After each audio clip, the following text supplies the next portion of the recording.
नमस्कार दोस्तों, hope you are fine and doing well. Uni exams IAS में आपका बहुत बहुत स्वागत है। दोस्तों, आज हम इंडियन इकोनॉमी में आए इंपॉर्टेंट करंट अफेयर्स के टॉपिक्स को डिस्कस करेंगे। नॉट ओनली हम डिस्कस करेंगे बल्कि ये भी देखेंगे कि कैसे ये टॉपिक्स एग्जाम में डायरेक्टली या इनडायरेक्टली पूछे जा सकते हैं। तो शुरुआत करते हैं आज की क्लास की। ओके, पहली news, MOU between ministry of agriculture and UNDP।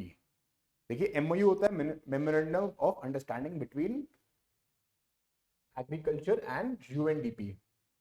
UNDP will provide technical support to two government programs, प्रधानमंत्री फसल बीमा योजना एंड किसान credit card modified interest subvention scheme. किसान क्रेडिट कार्ड आपने सुना होगा, मॉडिफाइड। तो पहले जानते हैं प्रधानमंत्री फसल बीमा योजना। देखिए, ये लॉन्च हुई थी 2016 में and it is being administered by the ministry of agriculture and farmers welfare. It is a comprehensive crop insurance scheme. It covers all food and oilseeds crops and annual horticulture for which requisite number of crop cutting experiments are conducted। देखिए, food and oilseeds भी इसमें include होता है, तो ये जानने वाली बात है। देखिए, सबसे जरूरी बात, it was earlier compulsory for farmers who took crop loans, but in 2020 it is made voluntary for all। देखिए, 2020 से पहले ये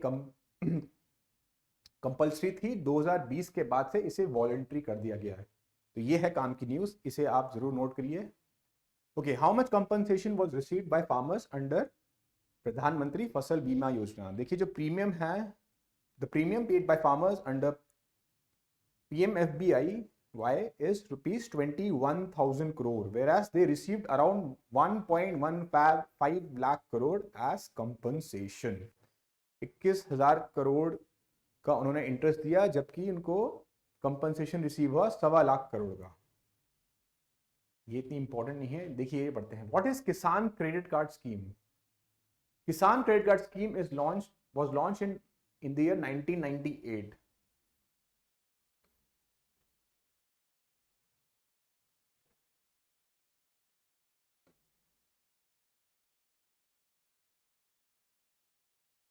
It provides short-term credit to farmers for their agriculture needs. In 2019,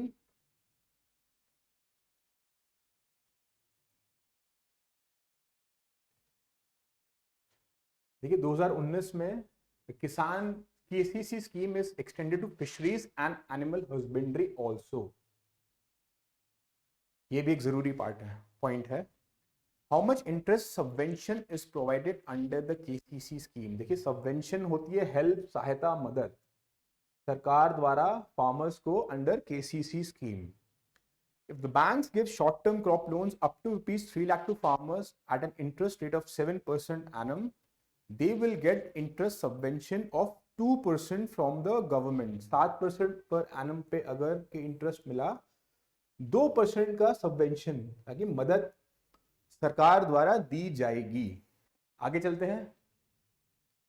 If the farmers pay their loans on time, they will get 3% subvention। अगर farmers ने time पे amount लौटा दिया, 3% subvention दी जाएगी।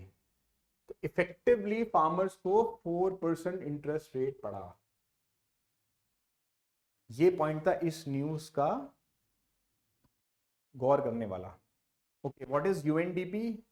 United Nations Development Program. It is the largest UN development aid agency, largest, which has headquarters in New York City। UNDP का headquarters New York City में है, ये पूछा जा सकता है। It aims to eliminate poverty and achieve sustainable development. It focuses on developing local capacities to ensure long-term prosperity। Okay, अगली news, periodical labor force survey। In the period of October-December 2021, the unemployment rate for all the aged 15 years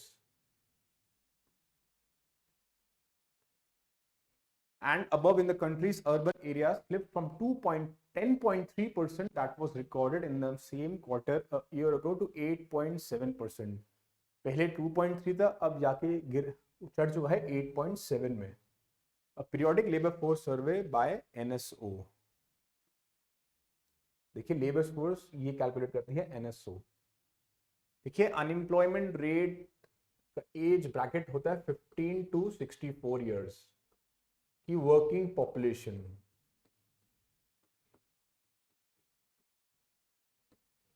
इसके तहत हम unemployment rate calculate करते हैं 15 to 64। Unemployment rate क्या होता है? The percentage of unemployed persons that are in the country's labour force is known as unemployment rate. देखिए आसानी है। What was the unemployment rate among females and males? देखिए देखा गया कि फीमेल्स में अनएम्प्लॉयमेंट रेट ज्यादा होता है और बड़ा है as compare to males. The unemployment rate for the females who are aged 15 declined from 13.1% in 2020 to 10.5% from October 2021. The unemployment rate among the males in the country's urban areas decreased from 9.5% to 8.3%. देखिए देख सकते हैं female में unemployment rate ज्यादा है as compare to males. Okay, what is labour force? It refers to the part of the country's population that supplies labor so as to conduct economic activities to produce goods and services. Hence it includes both unemployed as well as employed individuals. देखिए अगर पूछा जाए तो labour force में कौन कौन include होता है, तो दोनों अनएम्प्लॉयड और एम्प्लॉयड दोनों लोग individuals is included in the labour force. गौर करने वाली बात है। Next topic, neo bank, India's 100th unicorn startup. Open a Bangalore based neo bank platform has become the 100th unicorn startup in India. अब देखिए हम देखते हैं नियो बैंक्स क्या होते हैं। Neo banks are digital banks having 0 branches. देखिए digital banks होते हैं जिसकी एक भी ब्रांच नहीं होती। Instead such organisations have their presence online. सिर्फ ऑनलाइन होता है, कोई फिजिकल नहीं होती, उसे कहते हैं हम neo banks. Neo bank organisations target the tech savvy customers. Neobanks basically are fintech firms providing mobile first and digital services like debit cards, payments, lending, money transfers, etc. The services of the neobanks can be accessed via an app.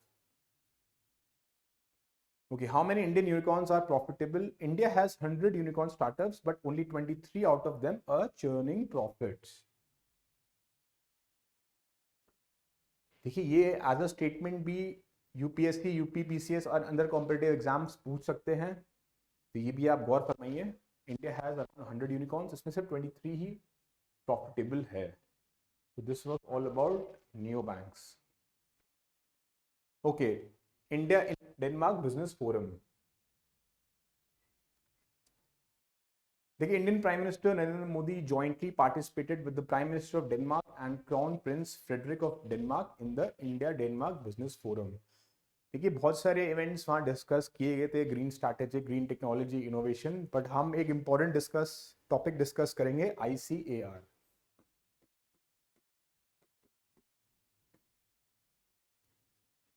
Green technology innovation, energy independence and renewable energy, water, environment and agriculture, infrastructure, transportation and services. A green strategic partnership was established in September 2020 during PM Modi's visit to Denmark. Both countries agreed to further strengthen the green strategic partnership.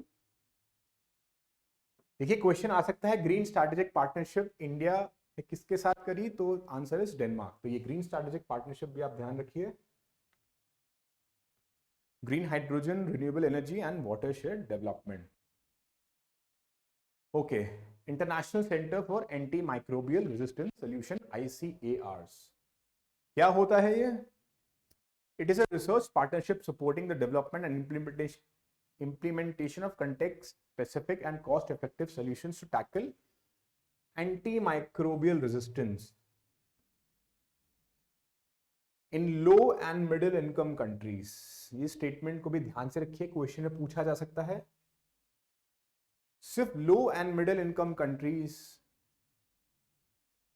के लिए होता है।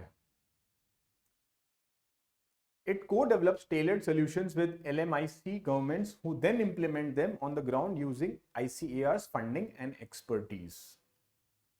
ठीक है? Okay. Again, important topic. In November 2018, the Danish government formally announced its ambition to establish ICARs. 2018 में इसका गठन हुआ था. 2021 में became an independent organization. Question आ सकता है ICR किसके तहत आती है? तो पहले 2021 से पहले डानिश गवर्नमेंट, अब it is an independent organisation following the appointment of first board of directors. ये सारे पॉइंट्स नोट करने वाले हैं. ओके, अगला topic, nutrient based subsidy rates for P&K fertilizers. The central government announced that the nutrient-based subsidy rates for phosphatic and potassic fertilizers for this year's Kharif season, which is from April to September 22, will be increased as against previous. The nutrient-based subsidy scheme is being implemented since April 2010. ये statement भी पूछी जा सकती है. Year बदल देंगे, ऐसे ही पूछा जाता है, तो आपको ध्यान रखना है. अप्रैल 2010 में इसका गठन हुआ था. Under the NBS policy, a fixed rate of subsidy in rupees per kg basis is announced on nutrients, namely nitrogen, phosphate,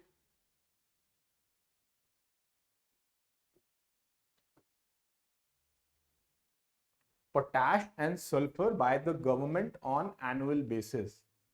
देखिए, पूछा जा सकता है, 5-6 आपको ऑप्शन दे जाएंगे, ये किस उसमें से किस में ये आता है एनबीएस पॉलिसी. तो answer is nitrogen, phosphate, potash and sulphur पे दिया जाती है.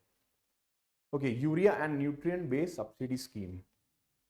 देखिए, यूरिया क्या होता है? It is a white crystalline solid that contains 46% of nitrogen. ये अमाउंट पूछ सकते हैं, लेस देन 50 होता है. As an animal feed additive and fertiliser. It has various uses. It is used in cropping, cattle feed supplement. It is useful for various industries, including industries involved in the production of plastics. तो urea पे statement wise question पूछा जा सकता है, तो ये आप note कर सकते हैं. Why is urea yet not under the nutrient based subsidy scheme? देखिए, न्यूट्रिएंट बेस्ड सब्सिडी स्कीम में यूरिया इंक्लूडेड नहीं है. ये चीज पता हो सकती है, ये भी क्वेश्चन पूछा जा सकता है डायरेक्टली और indirectly. As per the latest news, the Indian government is expected to include urea under the NBS before rolling out the direct transfer of urea subsidy in farmers' accounts. Soil health and soils of land holdings will be considered to fix the subsidy rate of urea. देखिए, 2012 में Sharad Pawar committee ने recommend करा था कि urea भी scheme के तहत होनी चाहिए. At present the prices of urea are controlled by the government which is fix the MRP. Nutrient based subsidy में यूरिया को इंक्लूड नहीं करते हैं, ये point to be noted. As per the government definition, the difference between delivered cost of fertilizers at farm gate and net market realization by the urea units is given as subsidy to the urea manufacturer importer by the government of India. देखिए, cost of production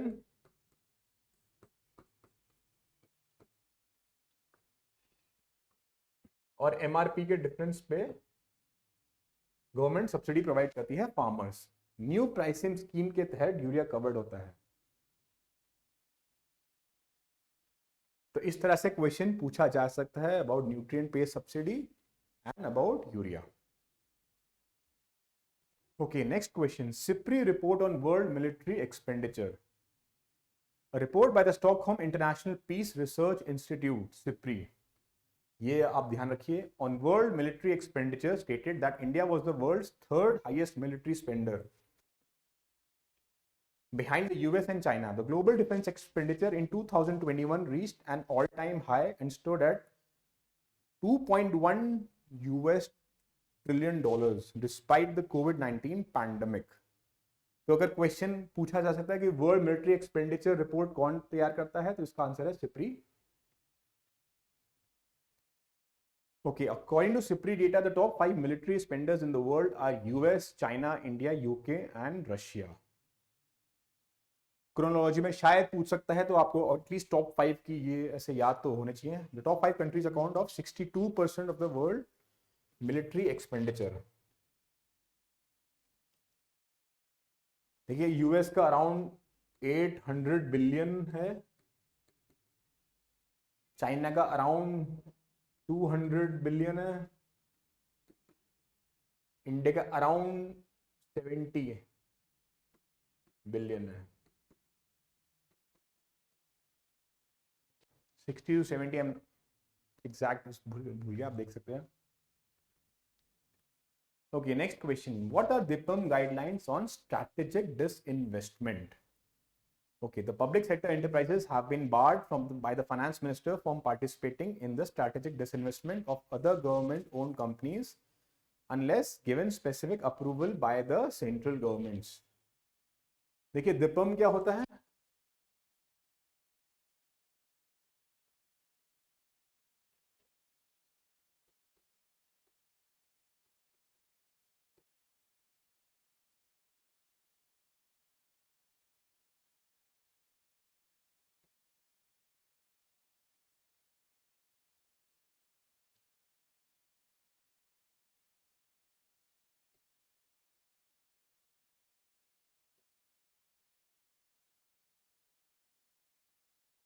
department of investment and public asset management, strategic disinvestment.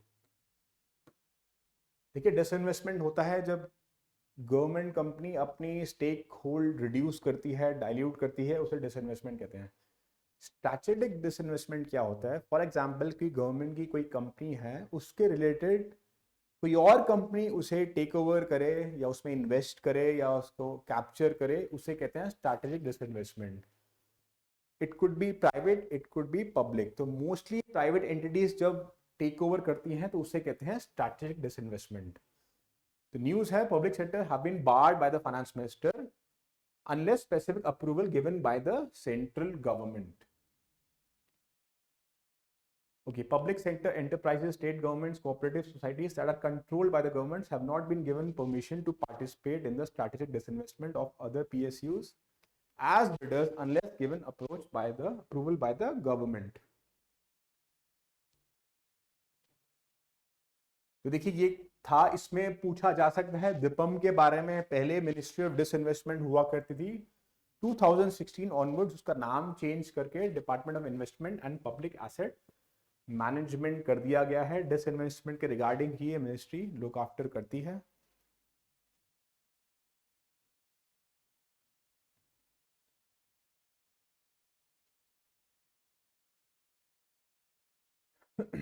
DIPAM has highlighted that PSEs suffer from a lack of innovation, fresh capital infusion, the ability to diversify production and services, and modern technology.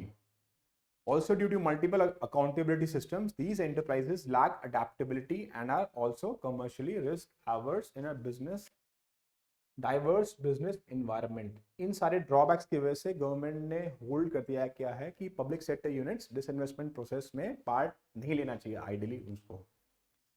Hence, the productive assets remain locked in such PSEs that result in suboptimal realization of the country's valuable economic opportunities. Okay, next news, new LEY guidelines by RBI, the Legal Entity Identifier, LEI. For large borrowers of primary cooperative banks and non-banking financial companies have been extended by the Reserve Bank of India. देखिए जानते हैं ये LEI क्या होता है? It is a 20-digit number that is used to uniquely identify financial transaction parties to all over the world. Not only India, all over the world. Worldwide is acceptable है Legal Entity Identifier. The LEI was conceived as a key measure with the aim of improving the accuracy and quality of financial data systems for the purpose of better managing risk post the financial crisis. देखिए कौन कौन exempt हो सकता है इसमें? The agencies and departments of the central and state governments, not public sector undertakings that are registered under the Companies Act are exempted from this provision. तो ये question पूछा जा सकता है क्या ये चीज इंक्लूडेड होती है एलईआई में? So these agencies are not included. So ये पॉइंट आपको नोट कर लेना चाहिए। Okay, regarding oil bonds, the government issues oil bonds to compensate the oil marketing companies to offset the losses that are suffered by them with the aim of shielding consumers from rising crude oil prices. These bonds were issued by the government mainly from 2005 to 2010. देखिए, जानते हैं oil bonds क्या होते हैं? Oil bonds are promissory notes for the government's deferred payment of subsidies owed to all oil marketing companies. Because the government did not subsidize these companies upfront, these payments did not appear in the budget documents with the principal or interest components were repaid.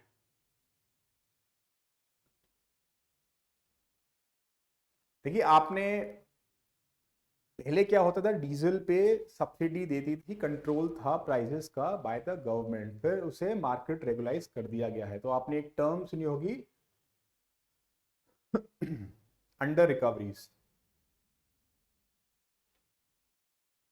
These off-budget items are also referred to as under-recoveries of oil companies did not show up in the fiscal deficit numbers that are disclosed during the annual budget of the country. देखिए, for example कोई जैसे company है Indian oil,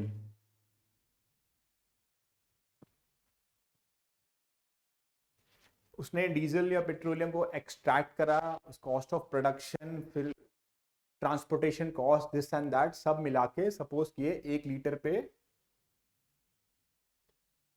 $1 उसने खर्च करा, $2 या 10, मैं example दे रहा हूं, $10 का खर्चा आया। बट डीजल जब रेगुलराइज था बाय द गवर्नमेंट, इसका डीजल मिल रहा था हमें $5 का। तो ये जो बैलेंस अमाउंट है, this is called under recoveries.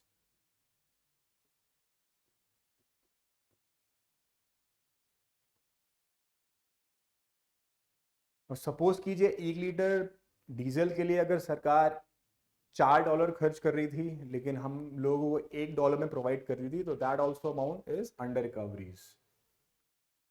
Did not show up in the only after the payment of the interest and the principal started to take place years after the bonds were issued, they were factored by the fiscal deficit.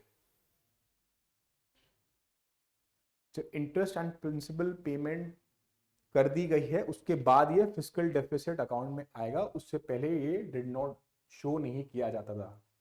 ये statement भी पूछ सकता है directly indirectly examiner, तो पता होनी चाहिए आपको ये चीज। Okay, PLI scheme for textiles recent update. Under the rupees 10,000 crore production linked incentive for the garment and textile sector, the central government of India has given its approval for the financial support of 61 companies. So 67 companies had applied और 61 companies को financial support का decision लिया government ने। This PLI scheme is for textile related products as man-made fiber apparel, MMF fabrics and other technical textile products. देखिए, PLI scheme India ने, government ने for make in India को बढ़ावा देने के लिए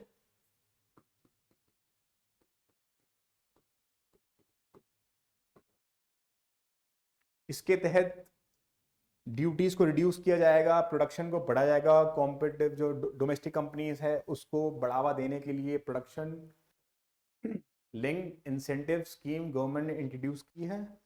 अराउंड 9 to 12 सेक्टर्स में ये PLI स्कीम इंट्रोड्यूस ही हुई है।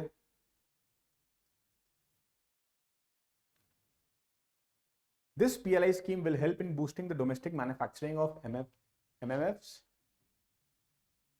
technical textiles, garments. Financial support will be provided by the government under the scheme for a period of 5 years.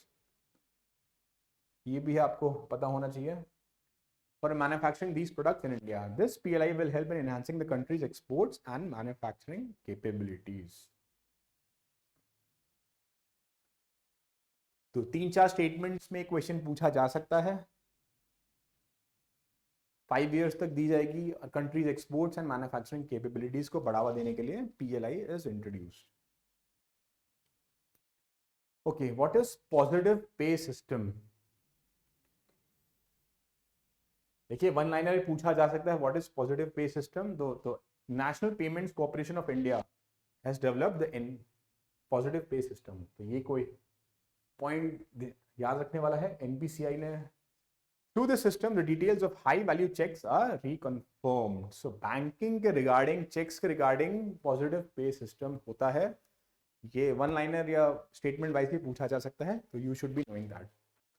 Through the system, measures are taken to detect any check transaction related fraudulent activities.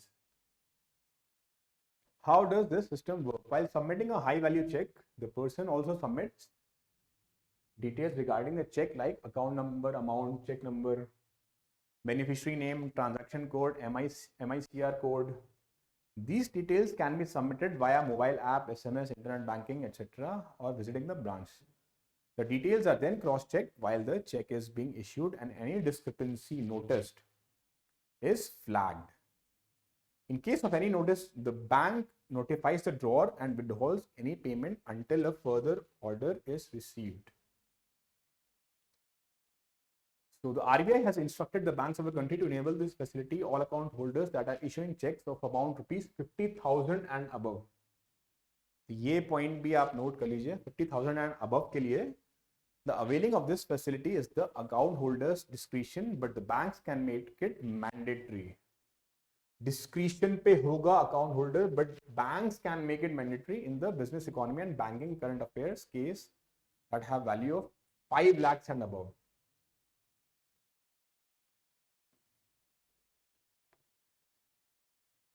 तो ये statement से आप ध्यान दीजिए। Again statement wise या one word भी पूछ सकता है इसको, तो ये आप चीजें आपको पता होनी चाहिए। Okay, India's trade deficit in the year 2021-22. The trade deficit of India rose by 87.5%.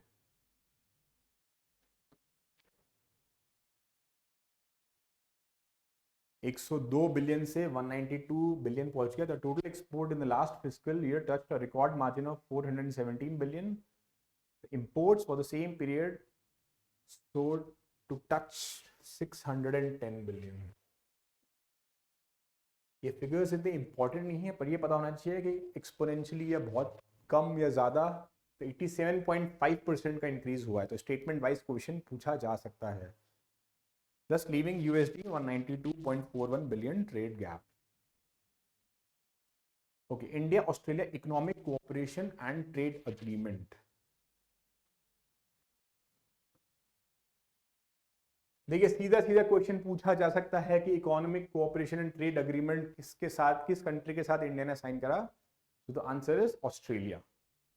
The economic cooperation and trade agreement has been signed between India and Australia. Under this agreement, Australia will be providing duty-free access for over 95% of Indian like leather, textiles, sports products, and jewelry in its market. India's trade with Australia. India is the 9th largest trading partner. While for India, Australia takes the 17th rank among the trading partners. The bilateral trade between countries in services and goods amounting to 27.5 billion. तो अगर exam में पूछा जाए economic cooperation and trade agreement India के साथ Australia ने sign करा है। Okay, exports of GI tagged agri products. In line with the Atmanirbhar Bharat vision, the central government decided to give a renewed thrust to use the geographical indications. GI tag आप सब ने सुना होगा GI tag के बारे में, to promote India's unique agriculture products in the international markets. There are 150 GI tag products in India, which are agriculture and food products. Out of 150, around 100 registered GI products fall under the category of scheduled agriculture products. तो ये question भी पूछा जा सकता है directly indirectly.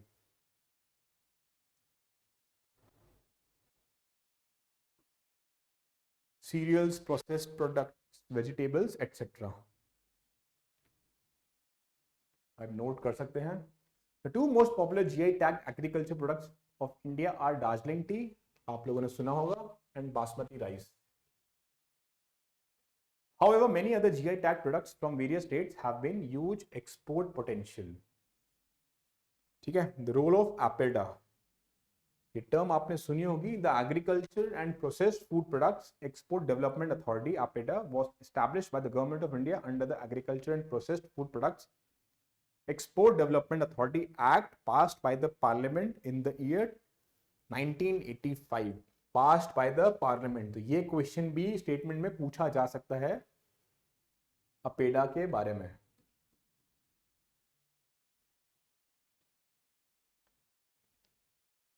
The authority which its headquarter at New Delhi. ठीक है, APEDA का हेडक्वार्टर है न्यू दिल्ली में and is headed by a chairperson. APEDA has been serving the agri-export community for 27 years. In the order to reach out the exporters in different parts of the country, APEDA set up 5 regional offices.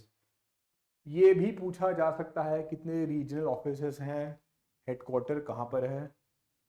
Mumbai, Bangalore, Hyderabad, Kolkata and Guwahati. Note करने वाली चीज थी, ध्यान देने वाली चीज थी.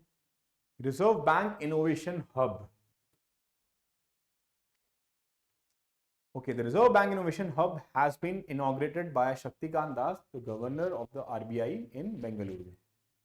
क्या होता है Reserve Bank Innovation Hub? ही जानते हैं. It has been set up as a wholly owned subsidiary of RBI.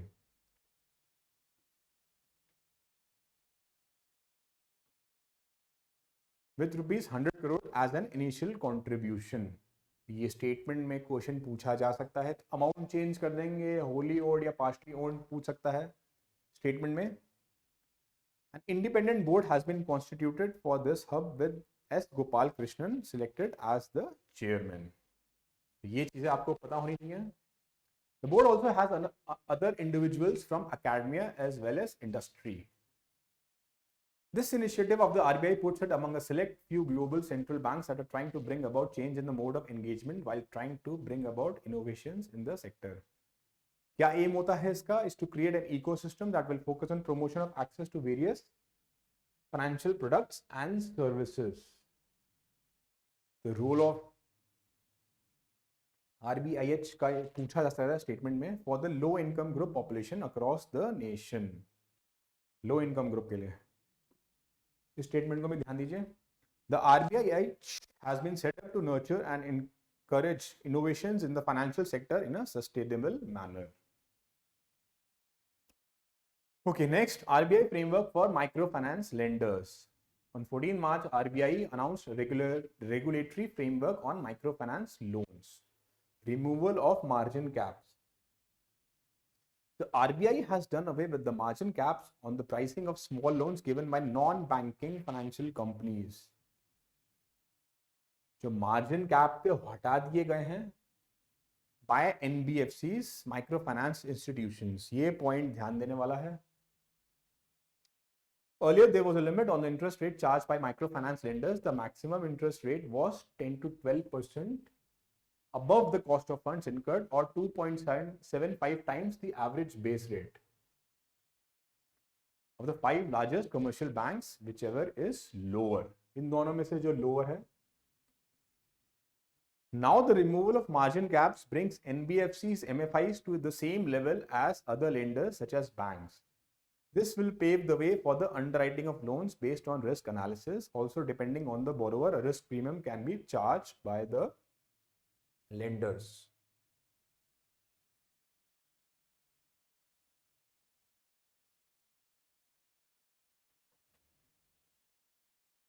Annual household income to be eligible to avail microfinance has been raised to rupees 3 lakh. ये भी point note करने वाला है. Thus, the market size of microfinance lending will be increased. Earlier, the annual household's income limit to avail microfinance loan was 25 lakh in rural and 2 lakh in other areas.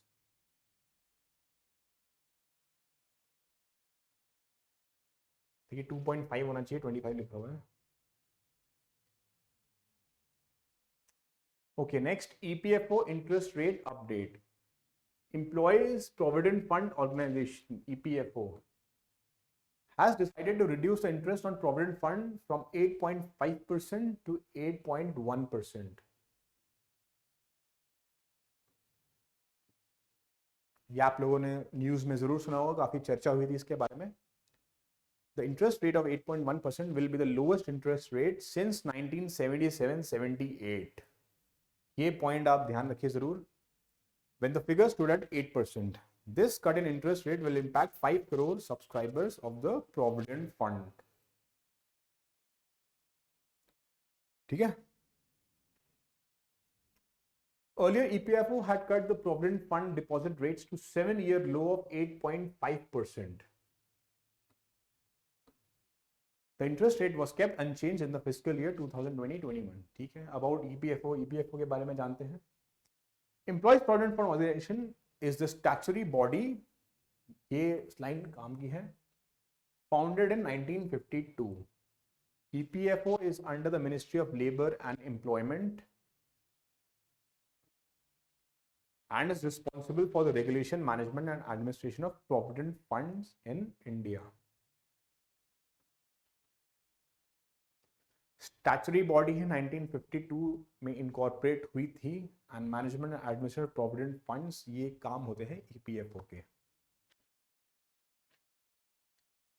It also manages social security agreements, which are bilateral agreements between India and foreign countries to protect the interest of international workers also. Not only domestic, international workers are included in EPFO. CBT के बारे में जानते हैं. Central Board of Trustees is the top decision making body of EPO. ये question भी पूछा जा सकता है. CBT is a statutory body established in 1952, again under the Employees Provident Fund and Miscellaneous Provisions Act 1952.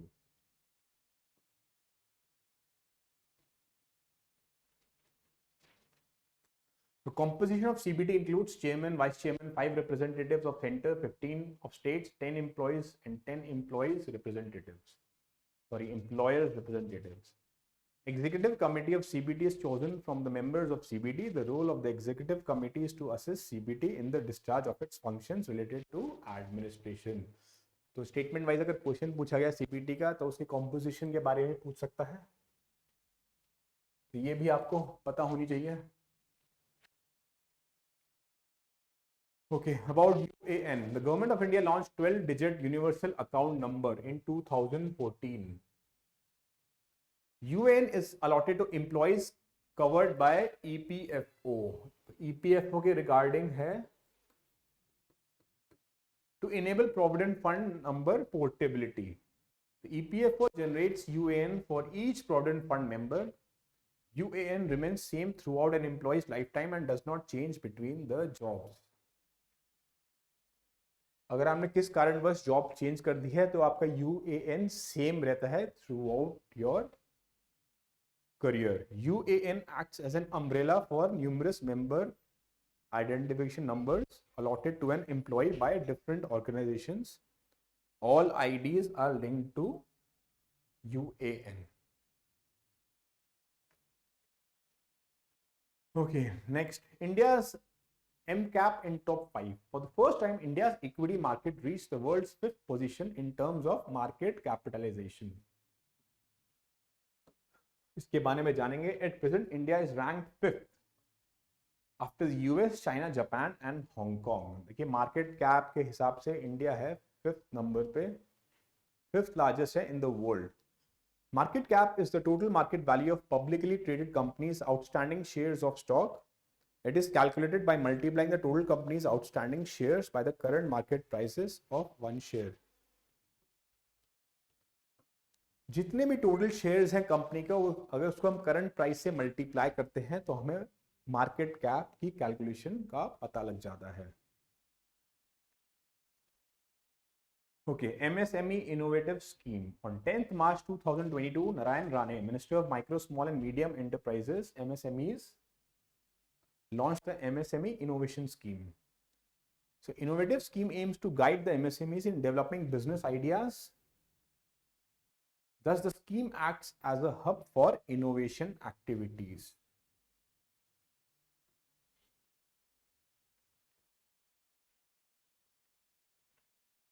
The scheme will provide support through guidance, financial and marketing assistance, technical support, etc. to ensure the scaling up of MSMEs. This new scheme was launched with a combination of existing sub schemes around incubation, design, IPR for MSc. These schemes will continue to operate as individual programs. Next, contribution of YouTube creators to Indian GDP. The growing creator ecosystem of YouTube has contributed 68,000 crore to the GDP of India. कि directly और indirectly पूछा जा सकता है, YouTube आप लोगों को पता ही है, and has supported 6,83,900 full-time equivalent jobs in the country in 2022. Whopping around 6 lakh jobs create किए हैं YouTube ने 2020 में.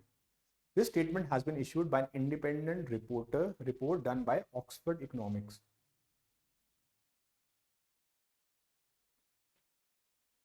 And was released by YouTube.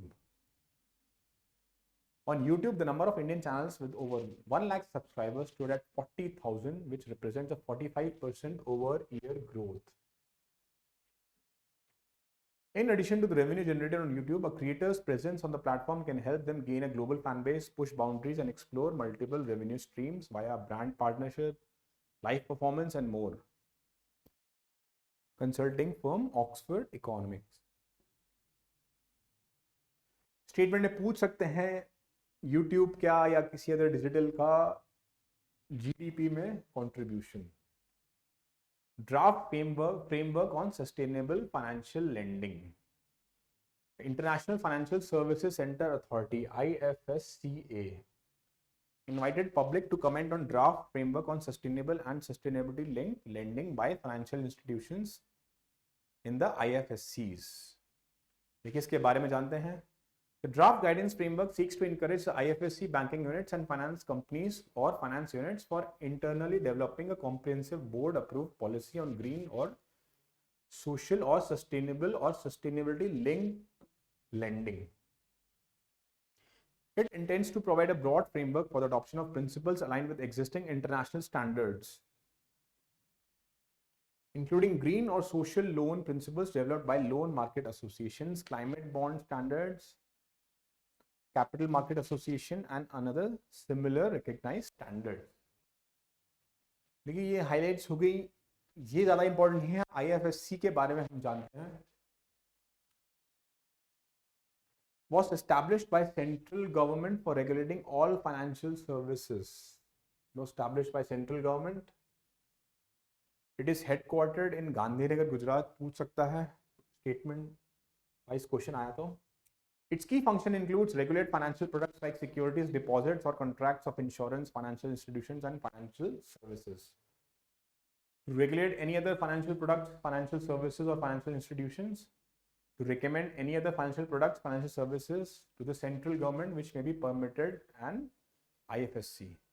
इसके कितने members हो सकते हैं? होते हैं 9 members होते हैं. It constitutes including chairperson, a member each from RBI, SEBI, IRDAI and PFRDA. देखिए IFSC का हेडक्वार्टर कहाँ पर है, composition of IFSC statement wise question में पूछा जा सकता है, तो you should be knowing that. 2 members from the Ministry of Finance, 2 other members appointed by recommendation of a selection committee. All the members are appointed by central government. They serve for 3-year terms. Tenure भी पूछ सकता है, subject to reappointment also. ये भी पूछ सकता है कि रीअपॉइंटमेंट हो सकता है नहीं हो सकता, तो they can be reappointed. Unification under one authority. The banking, insurance sector and capital markets in IFSC, which are regulated by multiple regulators like RBI, SEBI, will be unified under IFSC authority.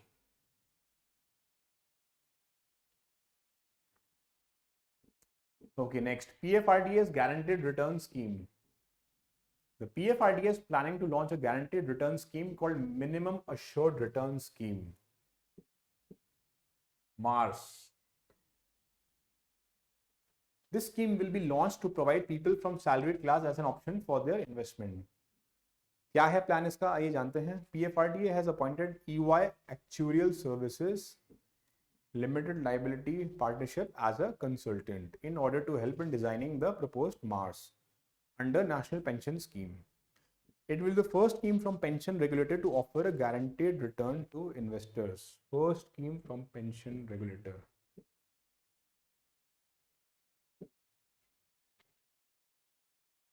Only the floor is, however, only the floor is set up in proposed scheme. Consultant is likely to work out the framework within some months. So returns to be offered. देखिए actual returns offered by the scheme will depend on the market conditions. कोई fixed return नहीं होगा, market conditions द्वारा returns का पता लगाया जाएगा. Any shortfall will be made good by sponsor, while the surplus will be credited to subscribers account. ये two options are expected to be in offer. एक होगा fixed, एक होगा fluctuating. Fixed के बारे में देखते हैं. Under it, guaranteed rate of return is fixed along the accumulation phase. Floating guarantee option, under it, guaranteed rate of return is not fixed along with the savings phase. It depends on the development of 1 year interest rate until retirement. Current 1 year interest rate is assigned to each annual contribution made. It is valid until retirement. ये point भी ध्यान देने वाला है. This option is similar to ATP system in Denmark, where 80% of contributions are guaranteed on the basis of rates that ATP can obtain in market when contributions are paid. Okay, NDB in Gift City. क्या होता है NDB? क्या होता है Gift City? The new development bank is set to become the first multilateral agency to open an office in Gujarat International FinTech City. Gift. Key points. New Development Bank has received the approval for the same. It will open the office in Gift City in May 2022. आपको gift city पता होना चाहिए. Gujarat international finance tech city. NDB के बारे में आपको पता चलिए. न्यू डेवलपमेंट बैंक, ये ब्रिक्स बैंक है, इसका नाम एनडीबी है. BRICS consisted of Brazil, Russia, India, China and South Africa. सबकी इक्वल शेयर थी ब्रिक्स की टुवर्ड्स एनडीबी. अगर आप करंट अफेयर्स फॉलो कर रहे होंगे तो इसमें 4 कंट्रियां और ऐड हो चुकी हैं. UAE, Bangladesh, Egypt and Uruguay.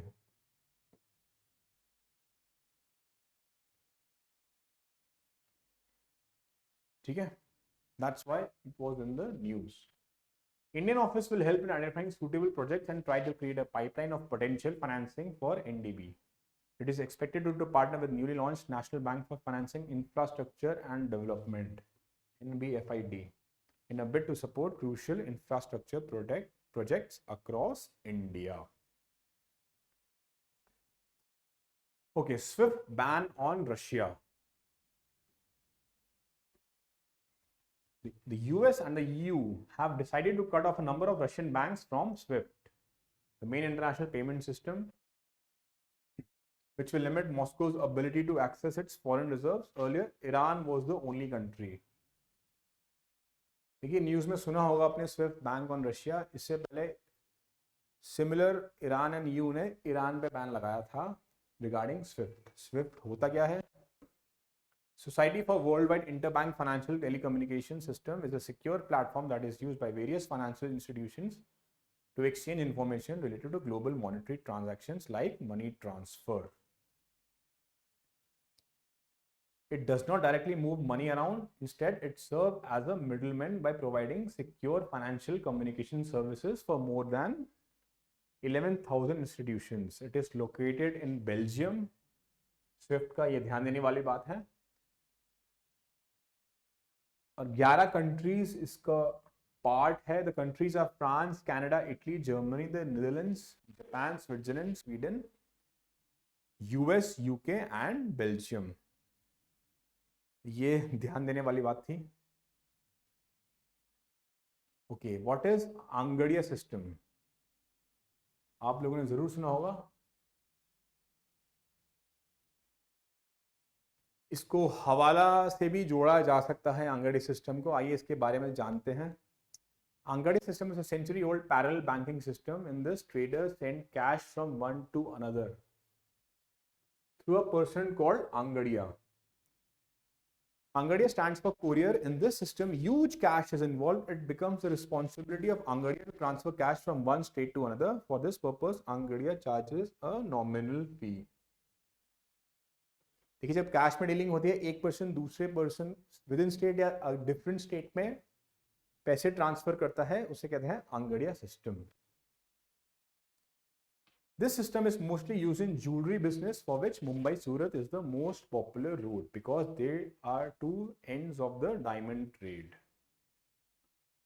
Usually it is the Marwadi, Gujarati and the Malbari community that are involved in the business. क्या working mechanism होता है इसका? Largely on trust, as huge sums are involved, usually traders have the same angadiyas for decades together. If a trader from one state wants to pay a trader from other state, he will send the angadiyas to deliver money within 24 hours. They also have fixed trains to verify authenticity. The trader gives some number to angadiya and provide the number to the recipient as well. After the recipient confirms the number, Angadia hands over the money to him. After making the payment, the Angadia returns to their place same day.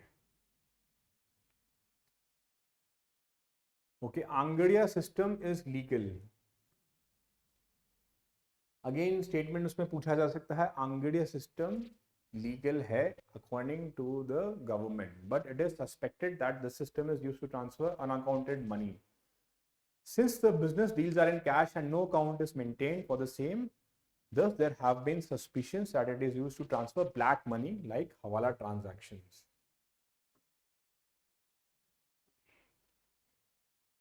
The Angadiyas carry huge cash which makes them susceptible to robbery. Okay, the Angadiya system was in the news, that's why I discussed with you. Okay, what is green financing? देखिए, as the name suggests, sustainable development के point of view से होगा when there is an increase in the flow of finance from private, public and not from profit sectors such as microfinance, bank and other financial sectors towards sustainable development, then it is known as green financing. Any financial activity that has been created with the aim of ensuring better environmental outcomes, then it is green financing. Okay, one of the most significant hurdles to the decarbonization of the transportation sector is a lack of financing. Strategic investments and new financing solutions are a must to jumpstart the sector, so India can achieve this COP26 targets.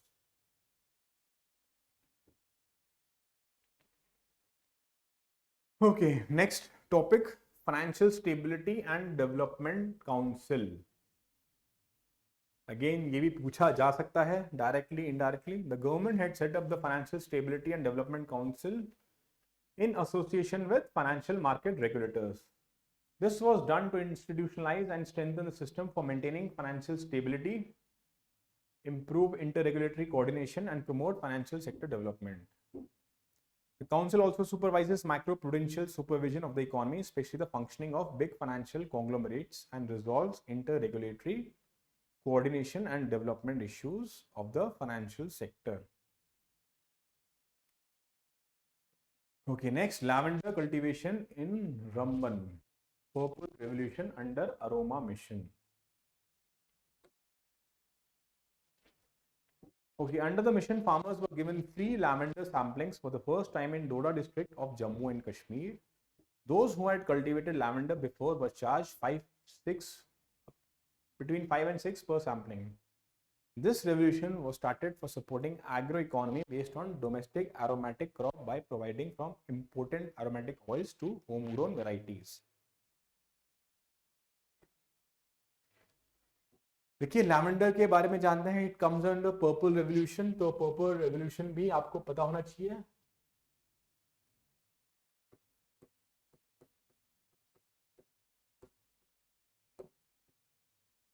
Lavender एक flower होता है, aromatic herbal, किस्म का?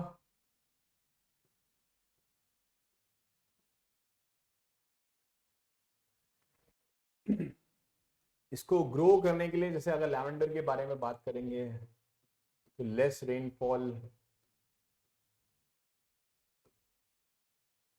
Sunshine चाहिए होती है इसे उगाने के लिए।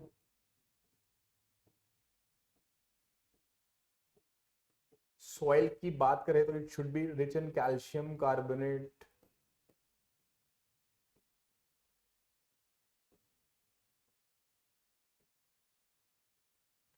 एंड ये मोस्टली जेएन के स्टेट में ही उगाया जाता है,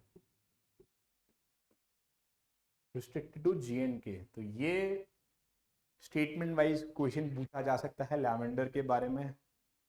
लैवेंडर ऑयल पर लीटर अराउंड 10,000 रुपीज का बेचा जाता है मार्केट में, so it is very expensive.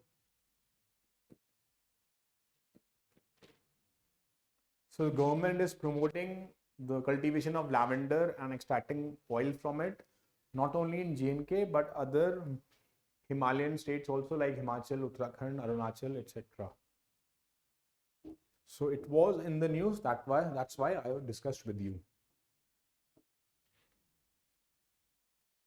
The two bodies which are mainly responsible to make this initiative a success are Indian Institute of Integrated Medicine, Jammu, and Council of Scientific and Industrial Research, CSIR. The CSI has launched the Aroma mission with the objective of bringing transformative change in aroma sector through desired interventions in areas of agriculture, processing, product development for the growth of aroma industry and rural employment.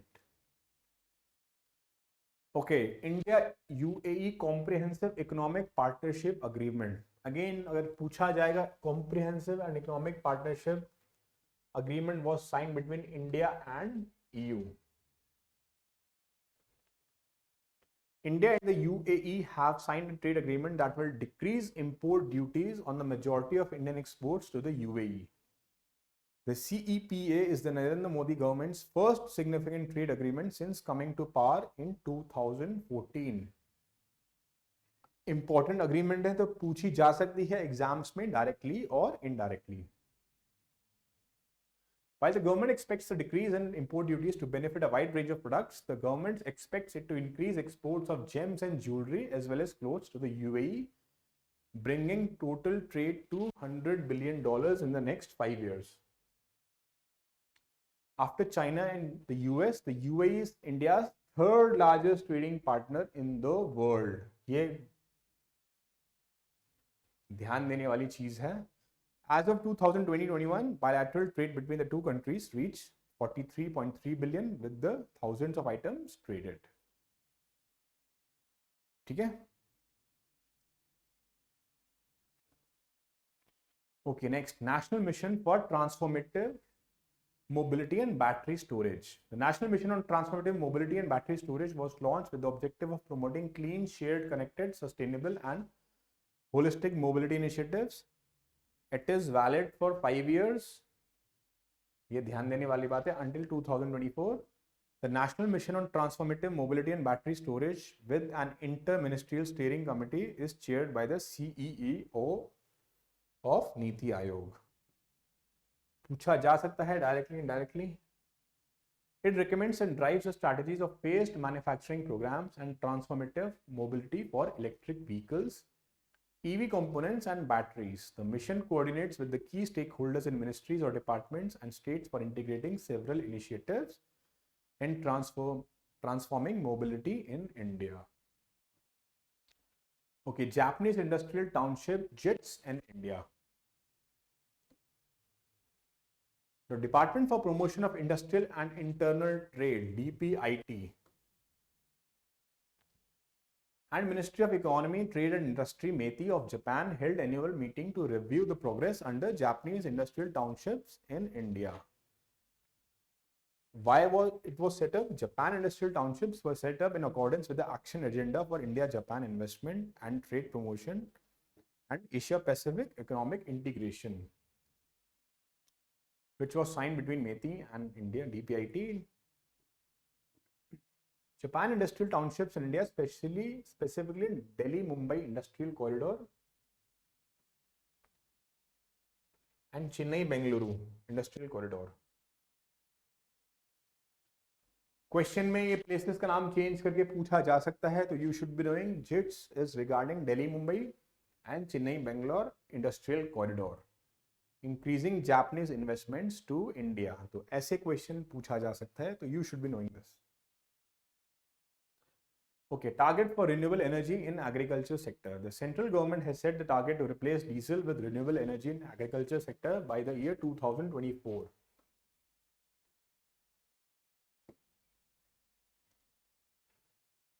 Note करने वाली बात है, key points. This target was set in line with the government's commitment of increasing share of non-fossil fuels by 2030 and becoming net zero emitter by the year 2070.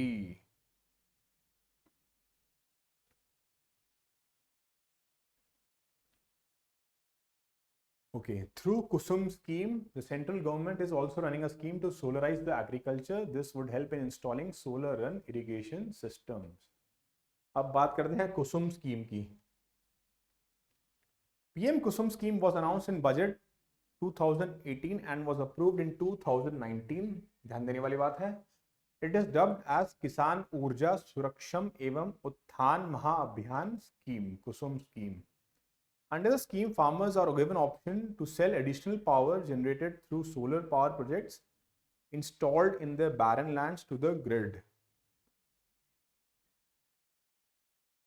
Solar power grid जो बना रखे हैं उसको additional power को cell करने का option दे रखा है गवर्नमेंट ने फार्मर्स को।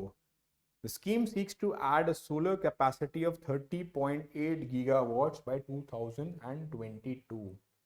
कुसुम स्कीम इज इंपॉर्टेंट, आप लोगों को पता होना चाहिए। 2019 में ऐसा गठन हुआ और ये सोलर पावर प्रोजेक्ट्स सेल करने की बात करते हैं। Okay, GDP deflator forecast for the year to financial year 23. The finance minister highlighted that 2020-23 center's GDP deflator projection is 3 to 3.5%. अब बात करते हैं GDP deflator क्या होता है, आप लोगों ने सुना ही होगा। It is also known as implicit price deflator, इसका नाम implicit price deflator भी होता है। It is a measure of general price inflation. It is defined as difference between nominal GDP and real GDP. It is calculated by dividing nominal GDP and real GDP and multiplying by 100.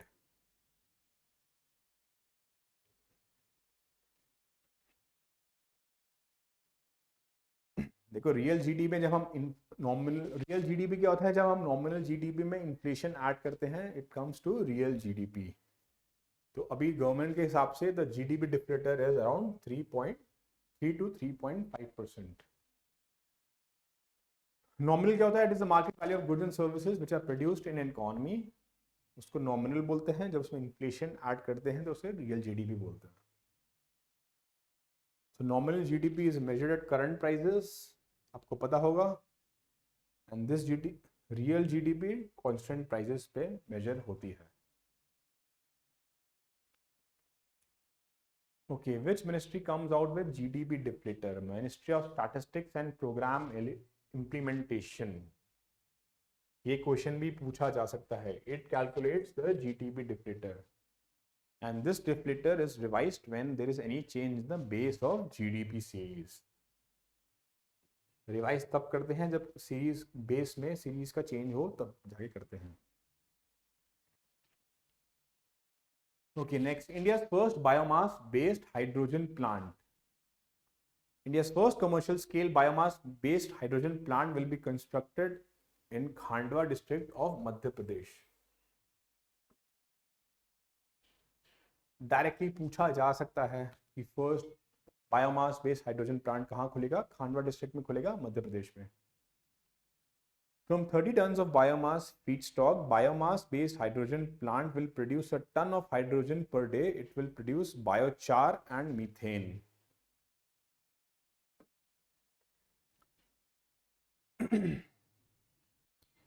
30 ton of biomass feed stock से 1 ton of hydrogen बनाया जाएगा। ठीक है। Hydrogen is produced from biomass through biomass gasification process. It is a mature technology pathway which uses a controlled process involving steam, heat and oxygen for converting biomass to hydrogen without combustion. ये ध्यान देने वाली बात है, statement question में पूछा जा सकता है कैसे बायोमास से हाइड्रोजन बनाई जाती है। The net carbon emission in this process are low, ये भी पूछा जा सकता है। नेट कार्बन कमीशन लो होता है because growing biomass removes carbon dioxide from the atmosphere, इसलिए कार्बन एमिशन बहुत लो होता है। इंपॉर्टेंट प्रोसेस है।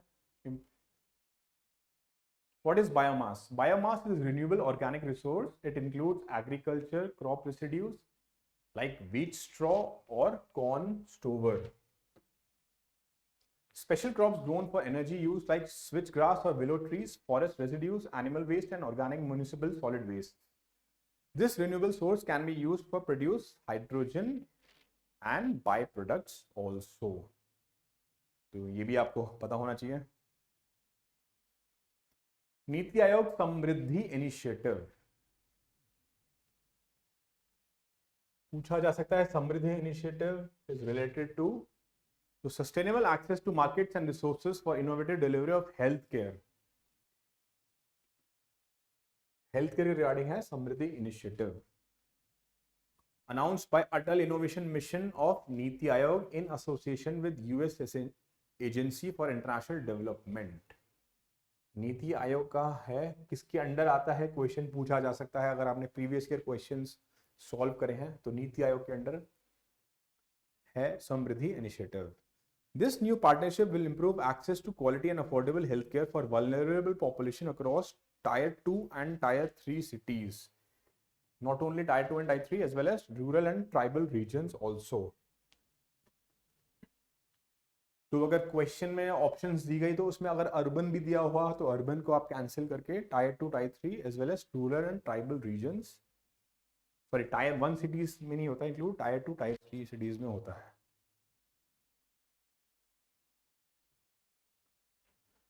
USAID, IPE, global and stakeholders from Indian government, private sector and academia developed the innovative Samrid blended finance facility in 2022. अगर इसमें stake holders पूछा जाए कौन कौन स्टेक होल्डर्स होते हैं, अगर क्वेश्चन में पूछा है खाली गवर्नमेंट होते हैं तो not only government, private organisations are also involved in this for combining philanthropic and public funds with commercial capital in a bid to create and rapidly scale market based health solutions. This partnership will enhance Samrid's efforts for reaching vulnerable populations and leveraging expertise of AIM in innovation and entrepreneurship.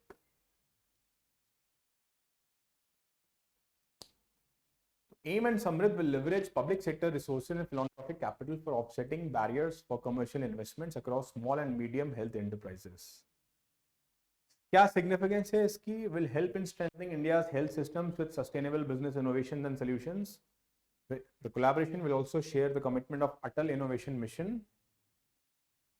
and USAID for leveraging innovative financing solutions in order to unlock greater investments in healthcare services. This was all about Samrid initiative. पूछा जा सकता है, you must be knowing. Next, redemption of sovereign gold bonds. The Reserve Bank of India announced the redemption price for premature redemption of sovereign gold bonds, which was due on February 8th. देखिए, to previous year question अगर आपने solve करेंगे तो sovereign gold bonds के बारे में question आ चुका है, दोबारा आ सकता है because it was in the news. करते हैं डिस्कस।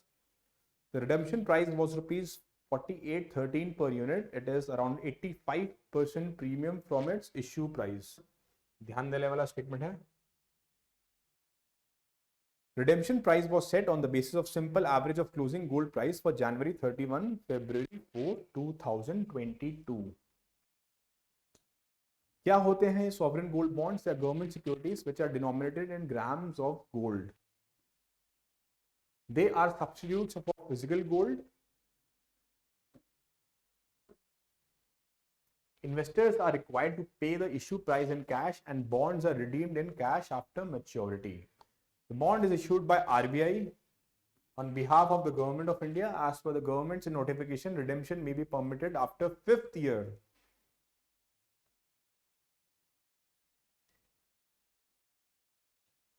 देखिए बॉन्ड 8 साल के इशू हो सकते हैं, लेकिन 5th ईयर ऑनवर्ड्स आप इसको रिडीम कर सकते हैं. On the date on which interest is payable, 2016 government issued second tranche of government's gold bond scheme. और इसकी second tranche जनवरी 2016 में गवर्नमेंट ने इशू की थी. The gold bond scheme was launched in November 15. The first tranche of sovereign gold bonds was available for purchase in November 2015. The redemption price of SGB set on the basis of simple average closing gold price of 999 purity of the week preceding the date of redemption. 999 purity का मतलब ये हुआ कि 99.99% pure gold है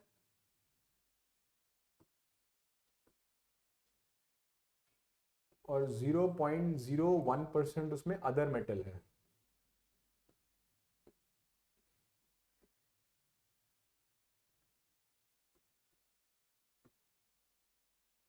इसका मतलब होता है 999 purity, 99.9% pure gold and 0.01% is other metal is involved. About sovereign gold bonds. Sovereign gold bonds are government securities. They are denominated in grams of gold. Sovereign gold bond scheme was launched in 2015 with the objective of reducing the demand for physical gold. Physical gold की demand को reduce करने के लिए sovereign gold bond scheme government लाई. The scheme also seeks to shift a part of domestic savings which is used for purchase of gold into financial savings.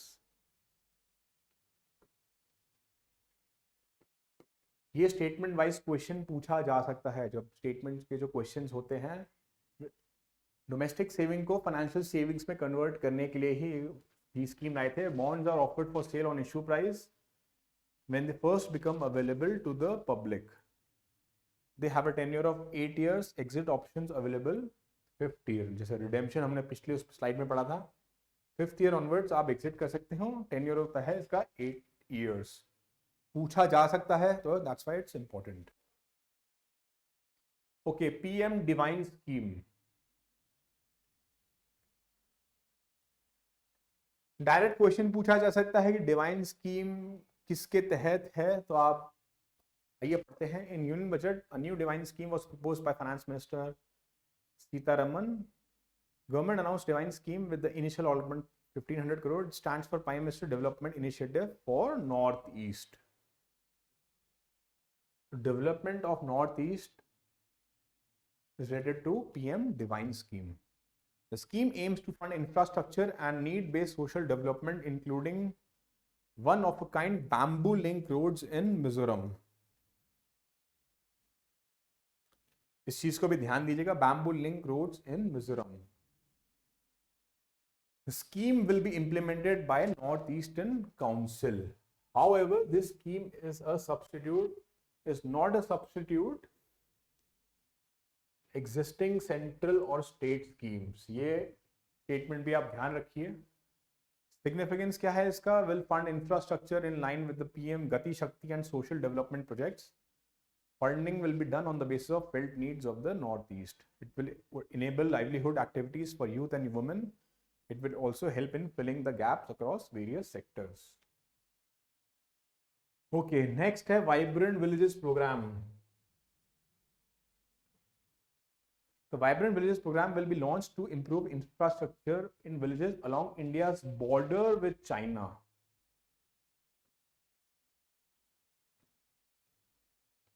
देखिए जो states जो China को बॉर्डर करती हैं उसी के लिए है वाइब्रेंट विलेज प्रोग्राम. अगर क्वेश्चन आ गया कि सिर्फ बॉर्डर एरियाज के लिए है तो that's incorrect statement. Villages along with India's border with China, उसके लिए वाइब्रेंट विलेजेस प्रोग्राम इंट्रोड्यूस किया गया है. The infrastructure will be improved in states like Uttarakhand, Himachal and Arunachal. Under the program, residential and tourist centers will be constructed. It will also provide for improvement in road connectivity and development of decentralized renewable energy sources. Direct access of Doordarshan and educated related will be provided. Support will be provided for livelihood.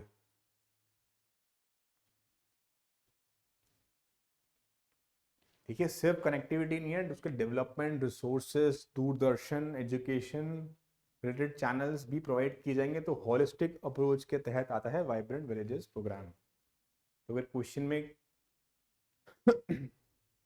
Question पूछा जाए कि सिर्फ एक parameter, all the parameters are covered in this vibrant village programme. Tax on digital assets. Income from any digital assets will now be taxed at 30%. पता होगा, अब ये news में काफी चर्चा में था. There will be no deduction with exception of acquisition, cost and TDS. Loss from transfer of these digital assets cannot be set off against any other income. Cannot. तो ये भी statement wise question पूछा जा सकता है examiner द्वारा. There will be a tax reduction of 1% at source on such transactions. Gifts of such assets will also be taxed. तो ये सारी statements ही important हैं. 30% tax was proposed on digital assets gains irrespective of short and long term holdings. Short term, long term दोनों के लिए 30% है. TDS of 1% levy on discharge of consideration whenever the virtual digital assets will be transferred. It also provides for taxation on gift of virtual digital assets. In this case, recipient will be taxed. This will bring in additional challenges in operation of crypto exchange worldwide and privacy concerns for individuals. इस पे भी काफी debate हो रही है, काफी चर्चा है न्यूज में, आप लोगों ने जरूर पढ़ा होगा. So this was all about taxation on cryptocurrency. Kavach technology in railways. Kavach technology क्या है? अगर सीधा पूछा जाए Kavach technology is related to, the answer is railways. It is an anti collision technology. It was indigenously developed. It is SIL 4 certified. देखिए ये भी level होते हैं, SIL 1 2 3 4, 4 being the highest. So it is SIL 4 certified. That's why it was in the news. The technology will help India achieve its goal of zero accidents. The technology will stop the train as soon as it detects another train in the same track within a specific distance. Also, the technology will stop the train if it identifies manual error. Not just train, या manual error को भी detect कर सकता है. तो काफी advanced technology है. अगर पूछा जाए Kavach technology, it is related to anti-collision technology by railways. Okay, next, what are sovereign green bonds? Green bonds are debt instruments. The money collected by selling these bonds are invested in projects that have positive impact on the environment, as the name suggests. The bonds will help India achieve its target of 175 gigawatt of electric power. पूछा जा सकता है question, 175 gigawatt का value change कर सकते हैं from renewable sources by the year 2022. तो ध्यान देने वाली बात है. Capital expenditure and green bonds. The minister announced that the government has increased the capital expenditure by 35.4% in financial year. The government of India will implement projects worth rupees 7.5 lakh crore. Capital expenditure is the money spent by the government. Most of the money is to go into the green projects, as the name suggests. Green bonds in India. The bonds are to be introduced in the public sector projects. According to RBI, the cost of green bonds has been higher. ये statement पूछा जा सकता है. This is mainly due to asymmetric information. RBI also says that green bonds contribute only 0.75% of all bonds issued. ये भी ध्यान देने वाली बात है. इसकी फिगर चेंज कर सके, पूछ सकते हैं. 0.7% of all bonds issued. The bonds cost of has been on the higher side. The bonds will help India achieve its goal of achieving net zero emissions by the year 2070. Okay, next, National Land Monetization Corporation. Again, according to economic survey, central government has set up a National Land Monetization Corporation in a bid to fast track the monetization of land and non-core assets of public sector entities. देखिए कुछ लोग इसको डिसइन्वेस्टमेंट्स और asset monetization में confuse हो रहते हैं, आइए कंफ्यूजन दूर करते हैं. As of now, CPSCs have referred to 3,400 acres of land and other non-core assets for monetization. Lands have been referred from including MTNL, BSNL, BEML, BPCL, HMT, etc. Okay, our finance minister had announced to set up a SPV, special purpose vehicle, in the year 2021-22 budget because desired skill set to take management responsibility and monetization responsibility of non-core assets in government is limited. The SPV was set up to carry out monetization of the land and non-core assets in an efficient and prudent manner in accordance with the international best practices. Okay, National Land Monetization Corporation is being set up in accordance with the budget announcement. It is being set up as 100% government owned entity. ये भी ध्यान देने वाली बात है, पूछा जा सकता है. The initial authorized share capital will be 5,000 crore. Subscribed share capital will be 150 crore. It will work as an asset manager for lands owned by central government and central public sector enterprises. Statement question आया, national land monetisation corporation wholly owned company है government की. It has the freedom to invest, lease or rent assets or monetize them based on suggestions by many sources. It is free to develop assets for commercial or residential purposes. Asset monetization drive के बारे में बात करते हैं. As per economic survey 21-22, there is an aggregate monetization potential of rupees 6 lakh crore by means of core assets of the union government over a period of 4 years from 2021 to 25. Top 5 sectors, namely roads, railways, oil and gas, pipelines, power and telecom account for 83% of the aggregate value. देखिए ये जो सारे जो sectors हैं ये आते हैं core में, which account for 83% of the aggregate value.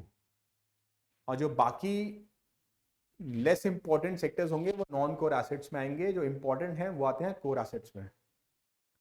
The monetisation of core assets is steered by NITI Aayog, while monetization of non core assets is by department of investment and public asset management DIPAM. ये ध्यान देने वाली बात है, जो core assets जो हमने पीछे स्लाइड में डिस्कस करी थी वो आएंगे नीति आयोग के अंदर और नॉन कोर एसेट्स होगा डिपम के अंदर. ये क्वेश्चन भी पूछा जा सकता है डायरेक्टली इनडायरेक्टली, तो you should be knowing that. Coal directory of India 2021-22 2021. Coal Controllers Organization released its flagship publications, Coal Directory of India. Coal Controller Organization. ध्यान देने वाली बात है, highlights. Coal Controllers Organization is a subordinate under Ministry of Coal, as the name suggests. The publication was released by the Secretary of Ministry of Coal, Dr. Anil Kumar Jain in Delhi. The Coal Directory comprises of information on performance of coal and lignite sectors during financial year 2020-21. It contains grade-wise data of production, dispatch and reserves of coal. It further provides information on pit head closing stock, prices of coal for last few years and its import-export. The publication also provides a comprehensive and valuable reference of data to all policymakers, stakeholders, researchers, industry makers, etc. CCO के बारे में जानते हैं. It was established in 1916. पूछा जा सकता है. It is one of the oldest offices in Indian coal sector. It is responsible to ensure fair production and commercial transaction. It collects and maintains coal production data for all public as well as private sector coal mines.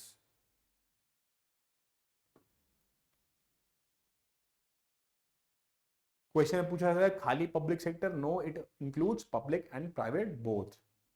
It collects information on a monthly basis. Monthly को change करके quarterly, semi annually, annually पूछा जा सकता है, but it is monthly basis. CCO is a subordinate office under the Ministry of Coal, as the name suggests. ऐसे पूछा जा सकता है क्वेश्चन को. That's why it was in the news. Okay, what are decahons? The decahons are startup companies. They are valued for their potential growth and not for their performance.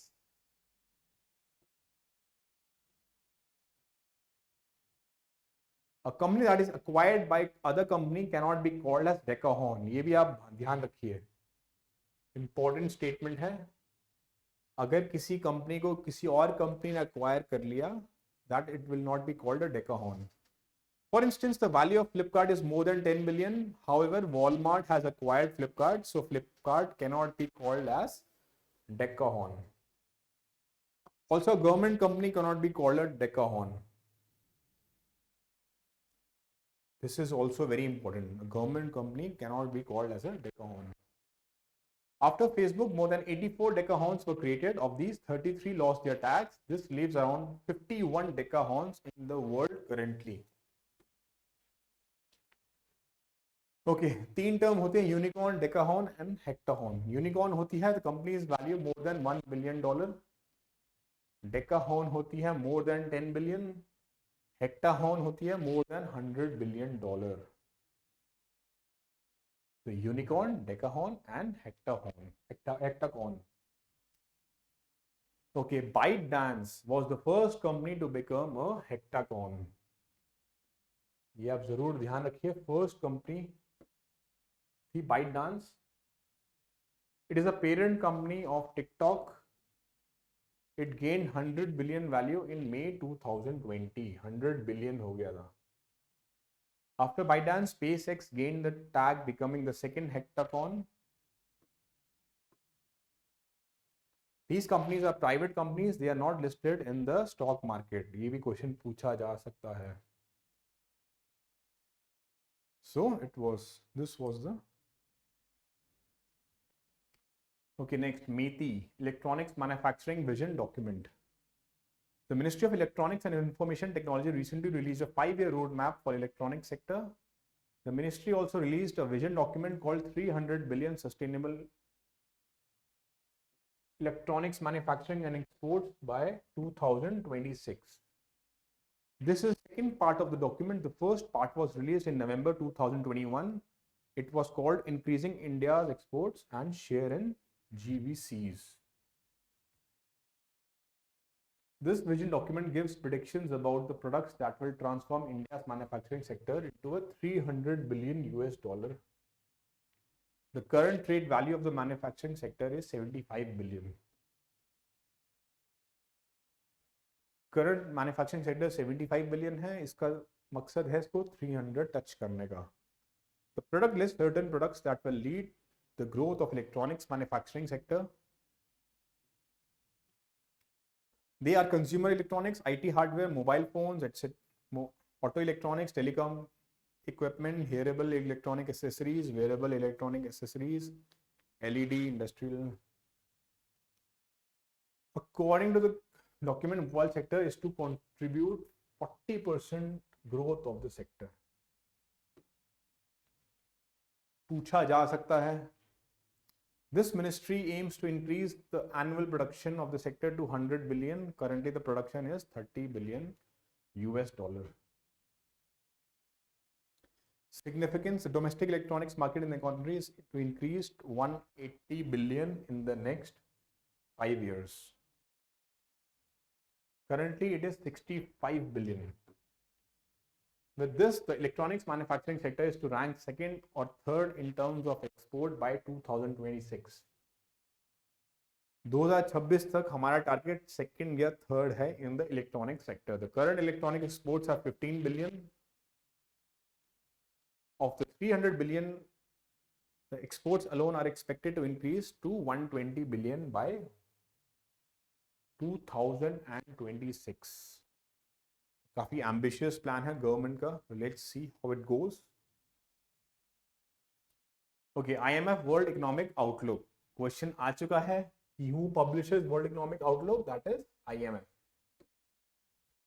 The IMF released its World Economic Outlook on January 25th, 2022. Key findings. As per the report, the global economic growth will decrease by 0.5% point less than it was forecast earlier. The growth will decrease from 5.9 in 2021 to 4.4 in 2022. It will further reduce to 3.8%. एक global growth rate बता रहा है. Let's talk about India.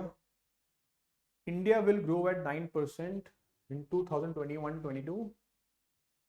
IMF had estimated India's growth prospects at 9.5% for the year. IMF now projects 9% growth for Indian economy.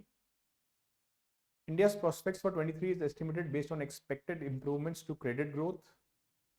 Further investments and consumption are building on better performance of the financial sector.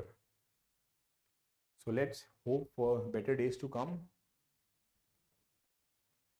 Spice Exchange India portal. The Spice Board of India recently launched the Spice Exchange portal. The portal will act as a meeting point between Indian spice exporters and the buyers all over the world. Not just India, all over the world. This platform is first of its kind in the country. The platform was launched by the Union Minister of Commerce and Industry. The portal uses artificial intelligence to connect the buyers and sellers. It will add value to government efforts of increasing spice exports. It will increase the ease of doing business in the country. Okay, spice contributes 41% of total horticulture exports. जितना भी हमारा horticulture export है उसमें spice का percentage है 41%. Spice rank 4th in India's agriculture commodities. पूछा जा सकता है क्वेश्चन स्टेटमेंट वाइज में. First 3 ranks are held by marine products, non basmati and basmati rice. First, second and third. ये भी पूछा जा सकता है क्रोनोलॉजिकल ऑर्डर में या असेंडिंग डिसेंडिंग में सही कॉम्बिनेशन क्या है. Spice production in India. India is the largest producer, consumer and exporter of spices in the world.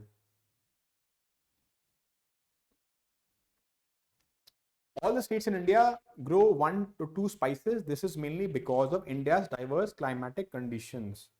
All the states, अगर क्वेश्चन में पूछा जाए कुछ स्टेट्स या ऊपर वाली स्टेट्स, नीचे वाली states, north, south, east, west, this statement will be wrong. All the states in India grow 1 to 2 spices, mainly diverse climatic conditions. So ये वाला पॉइंट भी इंपॉर्टेंट है, you must be knowing that. Certain spices have highest value national and international market. For example, Kashmiri saffron, it is a GI tag. ये आपने सुना होगा. Spice Board. The Spice Board was established under the Spices Board Act 1986. The board operates under the Ministry of Commerce and Industry. Extra information. Okay, ICE 360 survey highlights. The ICE 360 survey is conducted by PRIZE. क्या होता है ICE 360? क्या होता है PRIZE? PRIZE is People's Research on India's Consumer Economy. The survey collects household income, financial details, expenditure, quality of living, etc. तो अगर पूछा जाए ICE 360 survey is published by, then the answer is PRIZE. Key findings. The household income of the rich people increased by 39% in the last 5 years. Statement wise question आएगा तो पूछा जा सकता है कि इंक्रीज हुई, डिक्रीज हुई, इंक्रीज हुई तो कितना हुई. तो रिच पीपल का it has increase 39% in the last 5 years. The household income of the people in the country has been increasing since 95. However, it has decreased by 53% in the last 5 years. The job losses in small and medium companies were higher than the large companies and corporates. The casual laborers were affected the most due to obvious reasons. During the first lockdown, the urban people suffered a lot. especially small traders, daily wage workers, and domestic workers suffered more. The percentage of poor in the cities has increased in the last 2-3 years. अगर statement आए तो आप ये बताइए. In 2016, 90% of the poor lived in rural India. In 2021, this decreased to 70%. 70% of the people live in rural India. On the other hand, the share of the poorest in the urban areas increased from 10% to 30% in 21.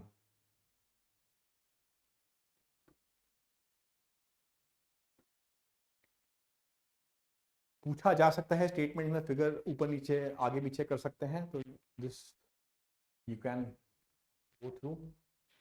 Price collects details about macro consumer economy of the country and the environment of the citizens. It focuses on how Indians are earning, spending, saving, thinking, and accessing public goods and amenities.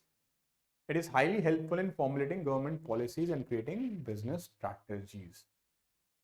This was all about price. Okay, RBI special repo option. The Reserve Bank of India conducted a variable rate repo operation.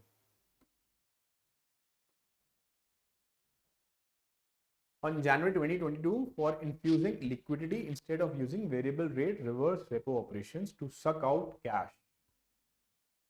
This measure was taken because larger goods and services tax collection tightened liquidity recently.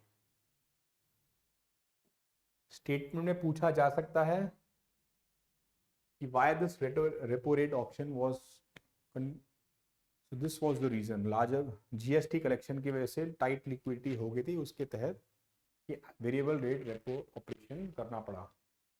RBI started rebalancing its liquidity management in February 2020 when it shifted its liquidity absorption tool from fixed rate overnight reverse repo window to VRRR options of longer maturity. Important है, note किया जा सकता है. To absorb the additional liquidity in system, the RBI announced it to conduct VRRR program because it has higher yield prospects as against FR overnight reverse repo.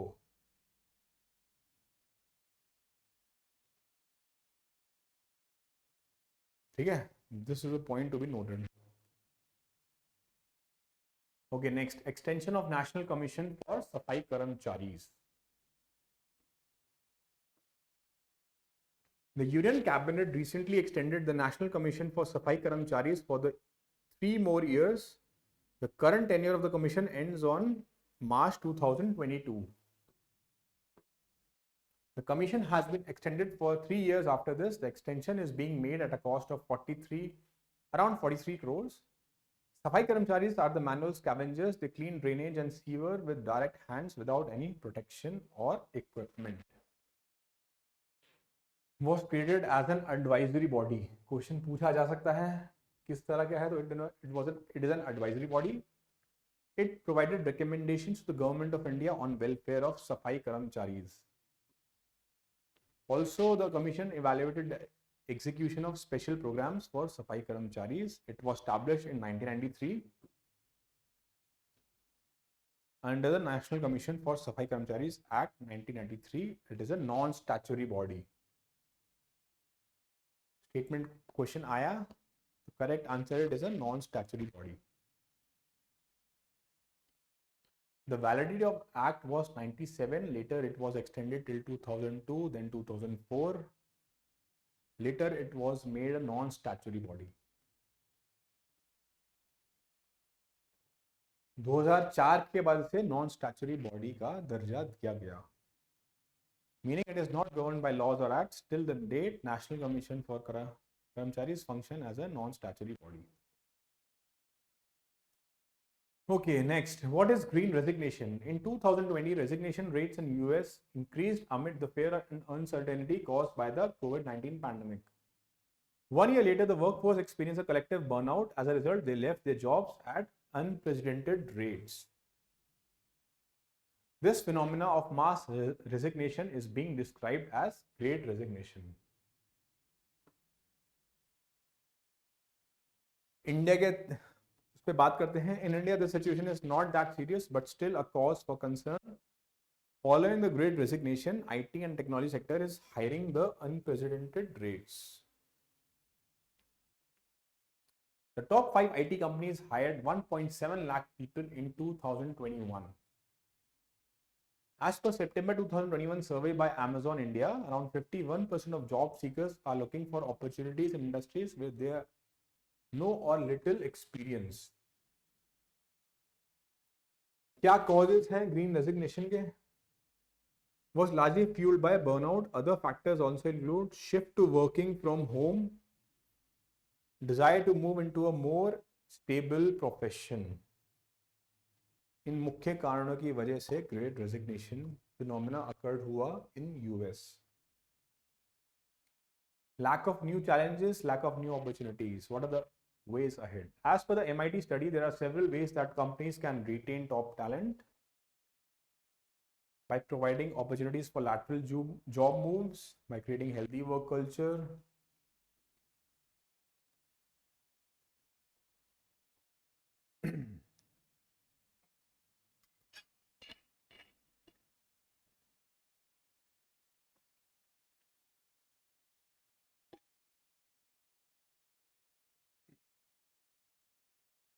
Okay, next, the World Employment and Social Outlook Report. The International Labour Organization released its title World Employment and Social Outlook. Question आ सकता है, who publishes? तो International Labour Organization. In the report, ILO has projected global unemployment of 207 million in 2022. Key findings of the report पढ़ते हैं. Global unemployment will reach to 207 million. It is almost 21 million more than 2019. Total hours worked in 2022 will be about 2% below than the pre-pandemic level.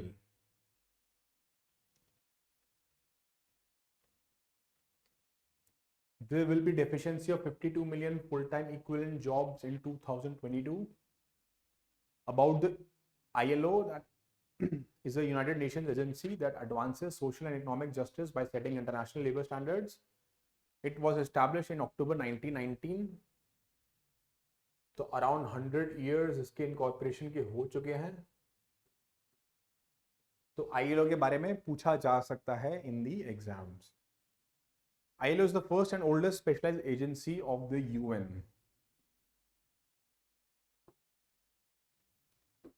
It has 187 member countries. 186 are among 193 UN member states and the Cook Islands. Its headquarters is in Geneva, Switzerland, and offices worldwide. पूछा जा सकता है, ILO को 100 साल से ज्यादा हो चुके हैं, तो question might be asked. Okay, US bill on rare earth supplies. The United States government has recently proposed a bill to end China's chokehold on rare earth supplies. The rare earth metals are used almost in every latest technology. From electric batteries to fighter jets, China has a strong chokehold in all these metals. In 2019, 80% of the US rare earth materials was from China. That was a major concern of USA. Rare earth materials क्या होते हैं? They are the 17 metals in the periodic table. They are 15 lanthanides, scandium and yttrium. ये important है, या आप याद करना पड़ेगा, क्वेश्चन आ सकता है. 15 lanthanides and scandium and yttrium. They are mainly used in high-tech devices such as mobile phones, flat-screen monitors, and televisions. Hybrid vehicles. They are also essential in defense applications such as radar, lasers, sonar systems. Current scenario: in 1993, US accounted to 38% of world rare earth material, and China contributed to 33%. Now China contributes 97% of the rare earth production in the world. तो ये factual है, आपको पता होना चाहिए. Okay, developing country tag at WTO. The WTO recently provided its the developing country tag. This couldn't be accepted by several countries. देखिए बहुत ही गंभीर मुद्दा है, बहुत ही गंभीर समस्या है रिगार्डिंग WTO, तो इसको आज हम पढ़ते हैं. The organization has officially not created any definitions for developed or developing countries. However, when a tag is provided, other countries can challenge the offering. देखिए होता क्या है, WTO में बहुत सारे मेंबर्स हैं, तो WTO खुद किसी कंट्री को नहीं बोलते कि आप डेवलप हो या आप डेवलपिंग हो. कंट्री इटसेल्फ डिसाइडेड्स कि हम डेवलपिंग है या डेवलप्ड है. WTO has not provided the definition. 2/3 of its members claim themselves as developing country. ये सबसे बड़ा मुद्दा है WTO के लिए. As the members can themselves declare them, China has taken advantage to declare itself as developing. With this, China is trying to widen its dominance in the world trade. China क्यों करता है developing tag? The WTO offers several privileges to a developing country. The S&DT provisions in WTO agreements offer special rights to developing country. Special and differential treatment provisions. These provisions allow members to treat them favorably. Low tariffs, exemption from import duty, free trade, etc. ये फायदा मिलता है developing countries को. The developing tax provide lenient target to the countries. China has recently been claiming that it is the world's biggest developing economy. India on the issue. देखिए China claim करता है कि हम सबसे बड़ी डेवलपिंग कंट्री है, लेकिन ऐसा नहीं है इन एक्चुअल. जानिए कैसे. द पर capita income of the China was $10,435 पर कैपिटा इनकम है इसकी अराउंड $10,000. ये अपने आप को क्लेम करता है कि we are developing. On the other hand per capita income of India is just 1928 $1,928 $1,928. India has questioned the China's stand on World Bank definition of a developing country. देखिए World Bank क्या बोलता है. The World Bank classifies the countries into 4 groups. 10,256 से कम होगा तो lower income countries, 1026 to 3995 होगा तो lower middle income, upper middle हो गया 3996 टू $12,375 से के बीच में होगा तो अपर इनकम. हाई इनकम कंट्रीज होती हैं greater than 12,375. So ideally China should lie between upper middle income country, but China consider itself as a lower income या developing country. USA, Australia and European countries are opposing. Why are countries opposing China? The countries have called China unfair. Some of the Chinese unfair practices include data restrictions, differential treatment for state enterprises, and inadequate enforcement of intellectual property rights. Also, China is currently the world's second largest economy. It accounted for 1/4 of the global GDP. So not just India, USA, Australia and other European countries को भी एतराज है China being a developing country in WTO. Okay, Kochi Water Metro Project. The Kochi Water Metro Project is a ferry transport project. It provides feeder service to the suburbs. With this, Kochi has become the first city in India to launch water metro project. पूछा जा सकता है directly indirectly. क्यों मैं पढ़ा रहा हूं आपको. The transport system is powered by the LTO battery technology. अब ये LTO टेक्नोलॉजी क्या होती है? This is the first time in the world battery power centrally controlled water system is implemented. LTO is linear titanium oxide is a rechargeable battery. क्या होता है LTO? Linear titanium oxide is a rechargeable battery. First time in the world battery is powerly central controlled. तो ये आ सकता है news में. LTO के बारे में जानते हैं. It charges at a rapid rate as compared to other lithium-ion batteries. However, the energy density of lithium-ion batteries are less.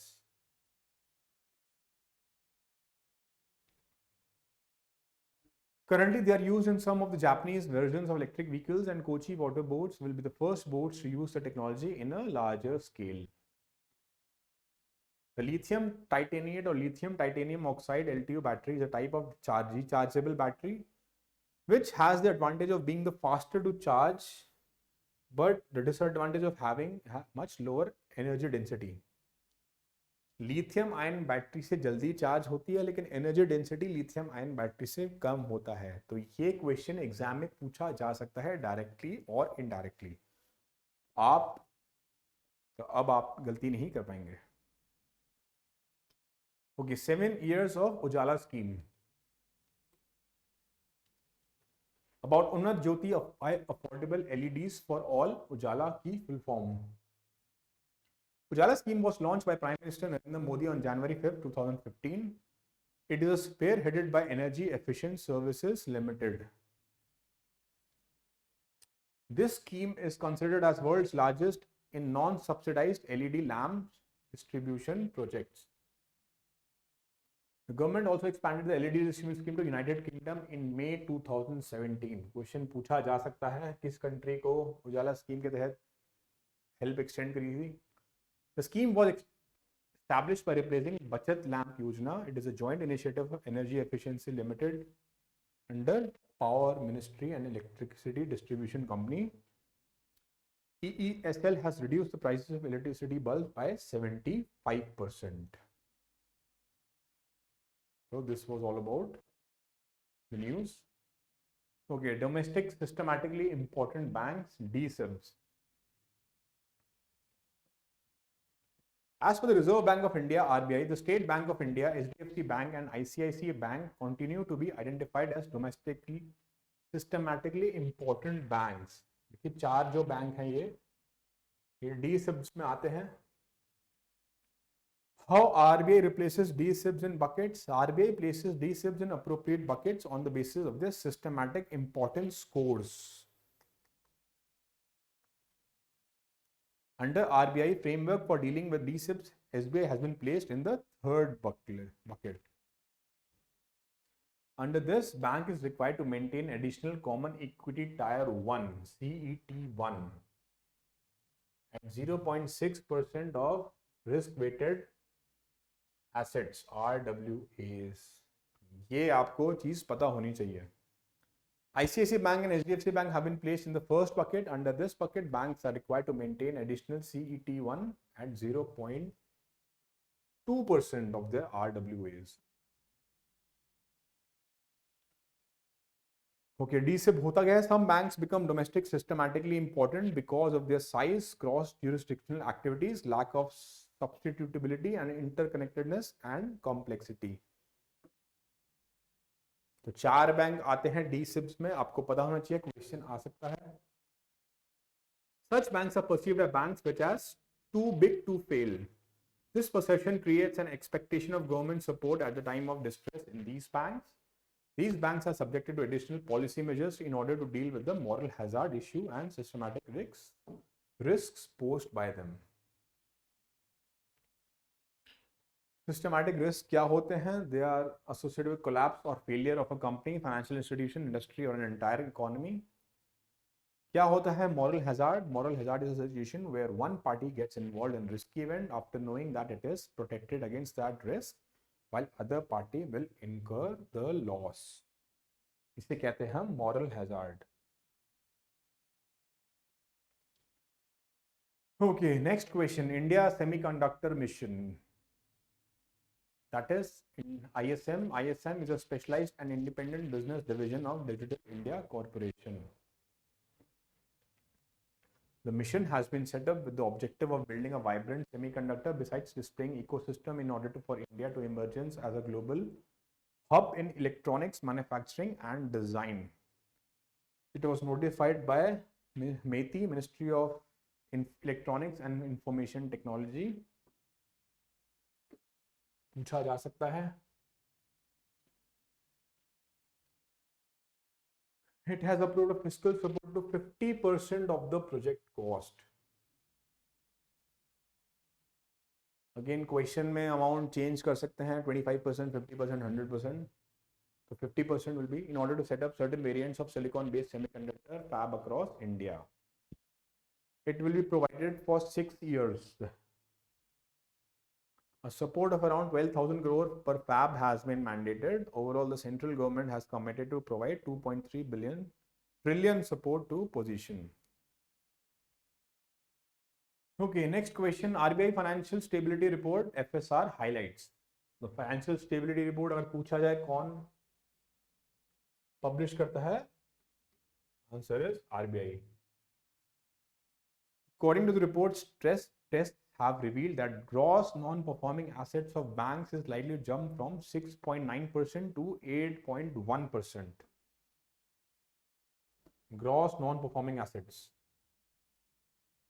6.9 से 8.1 jump कर सकता है. While under a severe stress scenario, it is likely to increase to 9.5% for the same period. Report highlights that scheduled commercial banks have sufficient capital at the aggregate as well as individual levels even under stress conditions. Okay, capital to risk weighted assets ratio CRAR आपने सुना होगा, देखते क्या होता है. The capital risk weighted assets ratio of scheduled commercial banks have increased to a new peak of 16.6%.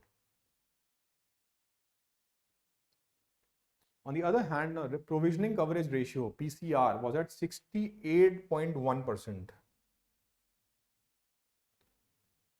Provisioning coverage ratio देखते हैं provisioning coverage ratio क्या होता है. Banks usually set aside a portion of their profits as a provision against bad loans. उसे कहते हैं हम provisioning coverage. A high PCR ratio, ideally above 70%, means most asset quality issues have been taken care of and the bank is not vulnerable. So it should be more than 70%.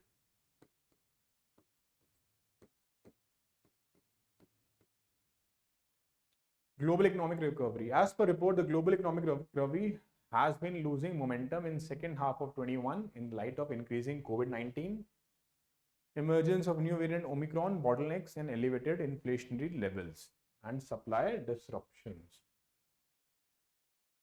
Okay, क्या होता है FSR? It is published biannually by the RBI. This should be noted down. Biannually आता है, not annually, not monthly. It reflects the collective assessment of Subcommittee of Financial Stability and Development Council on risk to financial stability. It also discusses the issues related to development and regulation of financial sector. Okay, next, guidelines for flex fuel vehicles and flex fuel strong hybrid EVs.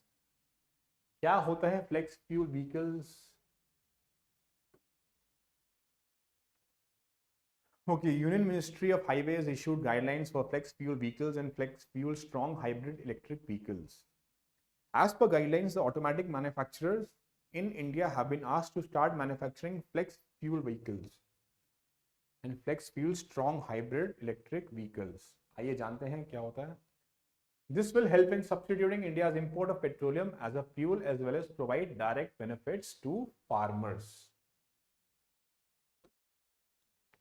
देखिए आपने पढ़ा होगा petrol में हम ethanol, blended ethanol add करने का विचार बना रही है सरकार का एम्बिशियस प्रोजेक्ट है. इससे हमारा इंपोर्ट ड्यूटी भी कम होगा, फार्मर्स को भी मदद मिलेगी. होलिस्टिक अप्रोच है. Automobile manufacturers have been advised to start manufacturing such vehicles in accordance with BS6 norms within 6 months. They have the capability to run on a combination of 100% petrol or 100% bioethanol, as well as their blend in line with the government's policy on promoting ethanol as a transport fuel.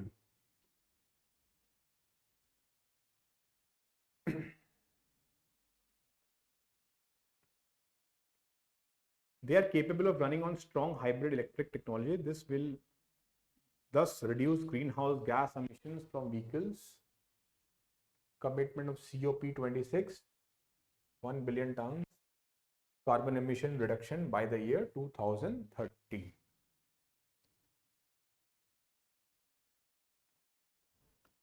Okay, next, foundational literacy and numeracy index. On the index on foundation literacy and numeracy, the West Bengal has topped the chart in the large states category.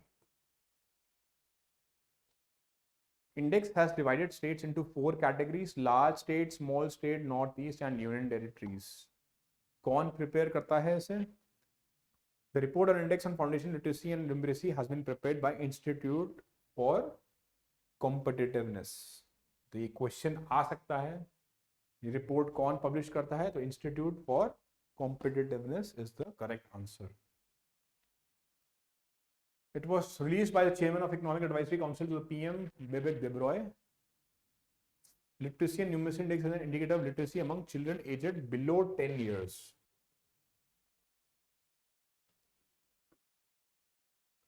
In the large states category, Bihar languished at the bottom. In small states category, Kerala was placed at the top spot. So ye below 10 years, this should be noted also. Jharkhand emerged the worst performer of the index. Kerala scored in large state category while West Bengal in small state. Lakshadweep in the Union Territory, Mizoram in the northeast category, 50% of states below the national average of 50. 50% of the states scored the below the national average of 28.05. Concern.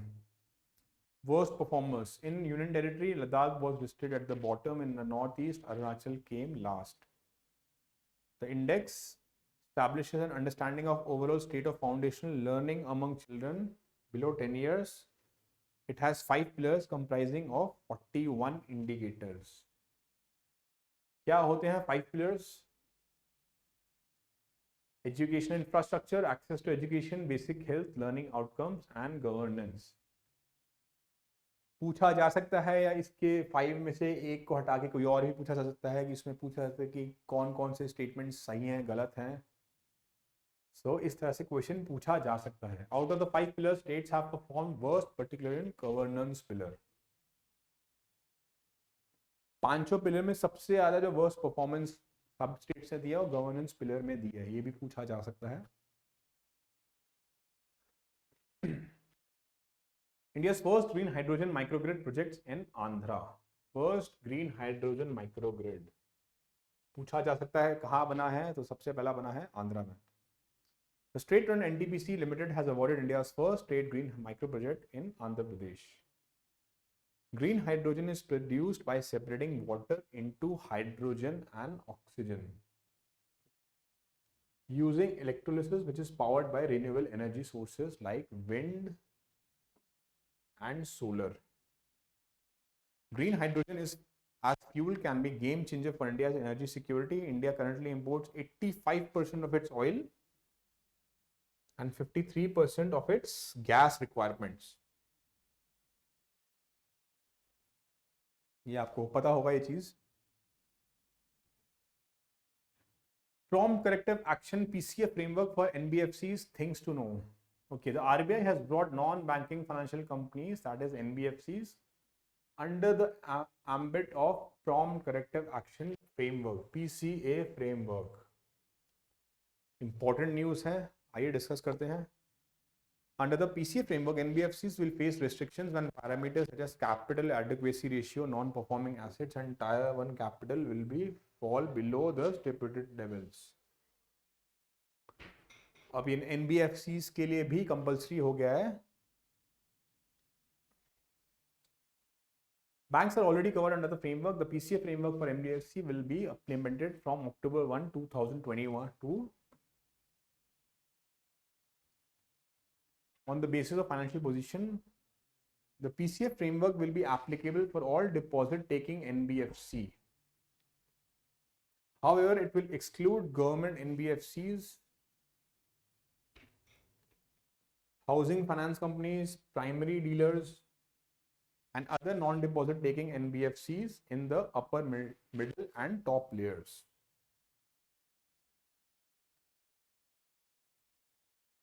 तो ये question भी पूछा जा सकता है कि which are is not included in the PCA framework.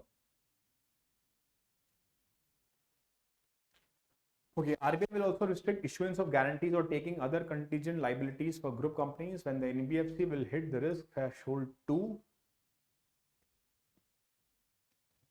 It will be prohibited from opening branches on hitting the risk threshold 3. Capital expenditure on NBFC will be stopped.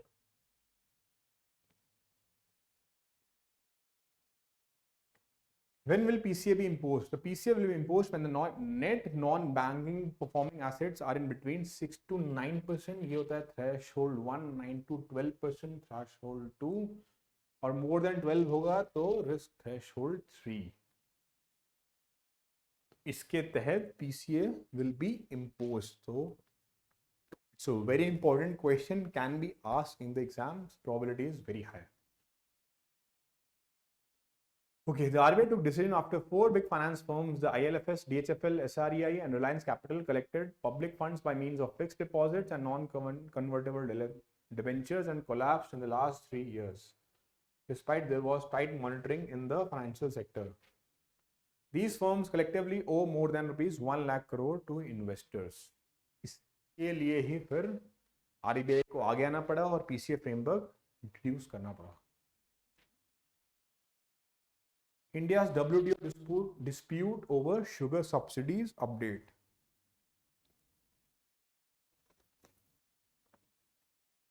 Okay, at the WTO, India has lost its dispute over subsidies of sugar exports with the dispute settlement panel. The dispute settlement panel ruled against India on a complaint filed by Brazil, Australia, and Guatemala. However, this ruling will not come into effect immediately because India will file an appeal against this report. It was in the news very much, so you must be knowing क्या issue था. Furthermore, there is a lack of functional appellate body at the WTO. Thus, final decision on this matter will not come anytime soon. क्या dispute था?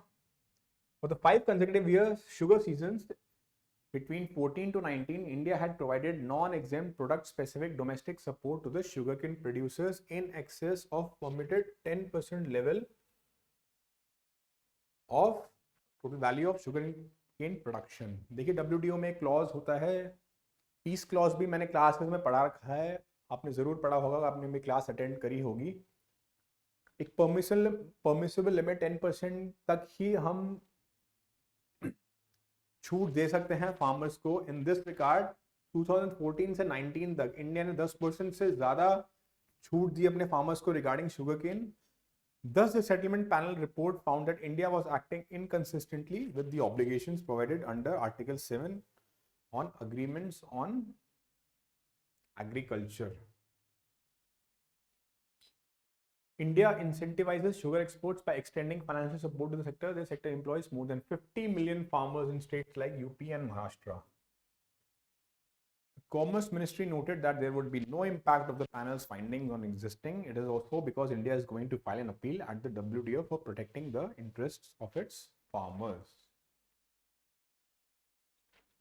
Okay, next, Asian Development Outlook Report update.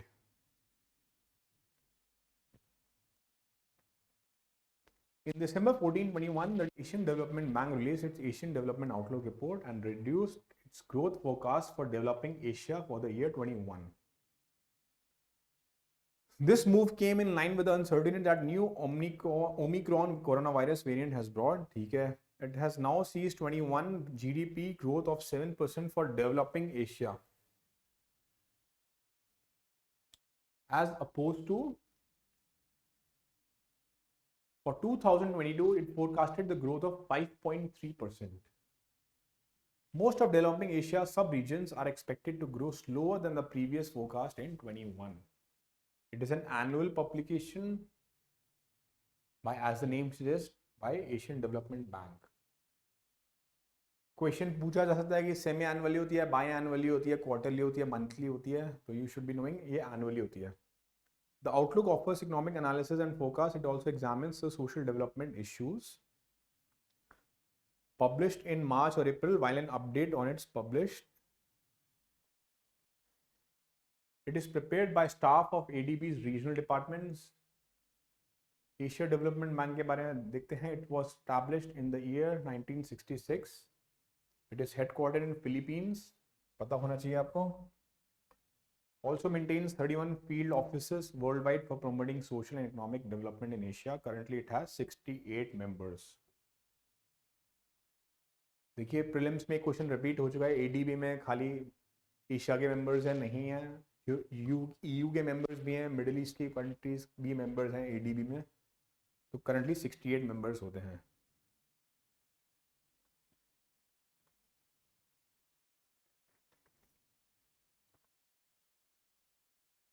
Next question. Labor Ministry on Global Pension Report.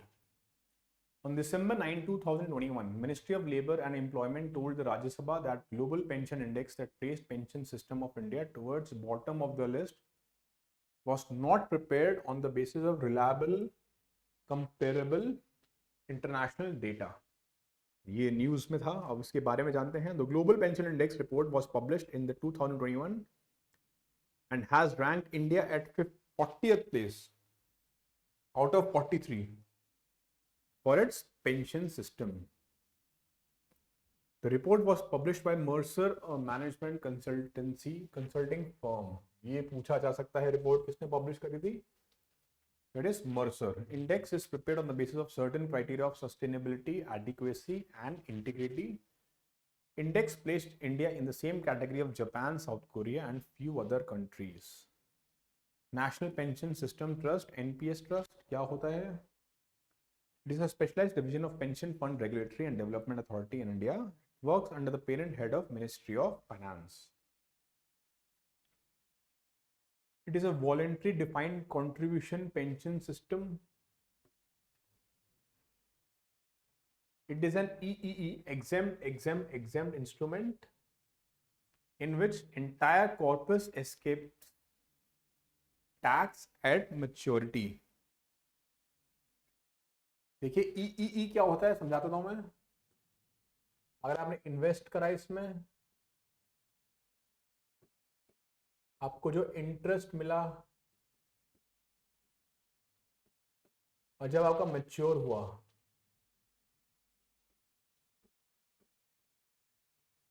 ये तीनों amount आपकी exempt होगी tax से.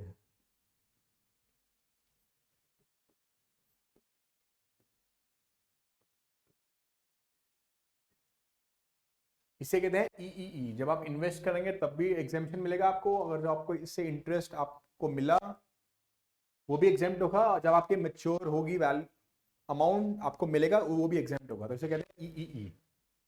Under this system, entire pension withdrawal amount is tax-free. All the citizens of India, including workers of unorganized sector, can avail the benefits, including workers of unorganized sector also. पूछा जा सकता है. The RBI also allowed the NRIs to subscribe to NPS on October 2015. NRI citizens also. The NPS is administered and regulated by a Pension Fund Regulatory and Development Authority, PFRDA. क्या होता है PFRDA? It is a regulatory body working under the parent head of Ministry of Finance. It supervises and regulates pension in India. It comprises of a chairperson and not more than 6 members. Composition of PFRDA पूछ सकते हैं. Out of 6 members, at least 3 shall be whole-time members, not and to be appointed by central governments.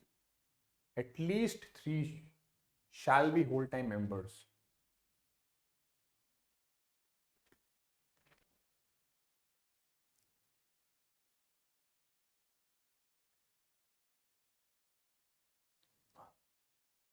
Okay, next. Cabinet approves Ken-Betwa River interlinking project. On December 6, 2021, Cabinet approved the Ken-Betwa River interlink project. ये आपने जरूर पढ़ा होगा. अब हमारे अब्दुल कलाम का dream project था कि सारी रिवर्स इंडिया की एक दूसरे से जुड़े, इंटरलिंक हो. Key points. Ken-Betwa River interlinking project is worth rupees. ठीक है. This project promises to address the issue of water scarcity in Bundelkhand region spreading across Madhya Pradesh and Uttar Pradesh. This project is expected to benefit several poverty-stricken regions in MP and UP. Prime Minister Narendra Modi formally laid the foundation. Central government will provide support to 39 1000 crore. It covers a grant of 36 crore and loan of around 3000 crore. The Ken-Betwa aims to transfer surplus water from Ken River to Betwa River in UP.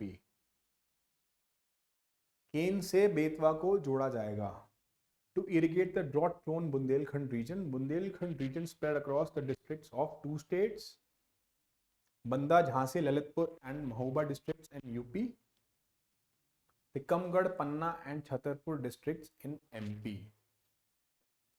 तो इसके regarding indirect question पूछा जा सकता है क्योंकि Ken Betwa river was in the news, so you can see to it.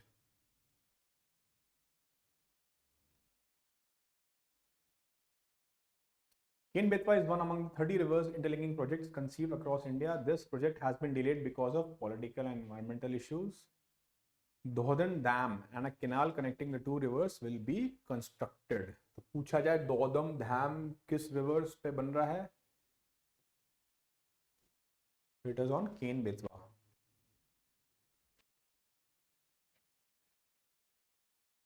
India One Payments installed 10,000 white label ATMs. देखिए white label ATMs आपने जरूर सुना होगा. जब कोई नॉन बैंकिंग एंटिटी एटीएम्स की रखवाली या देखभाल करता है उसे कहते हैं हम white label ATMs.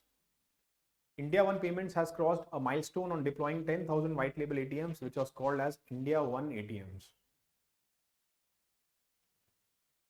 India One Payments is an IPO bound and is promoted by the Banktech Group of Australia. It was formerly known as BTI Payments. Australia का firm है. While the deployment of 10,000 ATMs, India's payments has become the largest player in this segment. India One Payments, sorry. India One ATM has become the second largest white label ATM on semi-urban and rural areas. The ATMs which are set up, owned and operated by non-banking entities are known as white label entities. Non-bank entities which are incorporated in India under Companies Act 1956 are allowed to run WLAs. Non-bank entities are allowed to set up across India after getting authorization from the Apex Bank under the Payment and Settlement System Act 2007. ठीक है. Base year modified in wage rate index. So recently Ministry of Labour released a new series of wage rate index with the base year as 2016. ये question पूछा जा सकता है, year change कर सकते हैं कि क्या है. Base year is 2016. is being compiled and maintained by the Labour Bureau. Wage rate index. The new series with base 2016 is going to replace old series with base 1963-65. ये भी याद करने की जरूरत है, पूछा जा सकता है. Sectors included in new WRI series. Selected 37 industries in new series are categorized as 3 industries from plantation sector, 4 from mining, 30 from manufacturing. In the previous series, there were 14 industries from manufacturing, 4 from mining, 3 from plantation. Earlier, 21 industries in 1963. 1963-65 में 21 थी, अब 37 हो गई हैं. ये भी पूछ सकते हैं. NBFID to start operations. The National Development for Financing Infrastructure and Development, NBFID,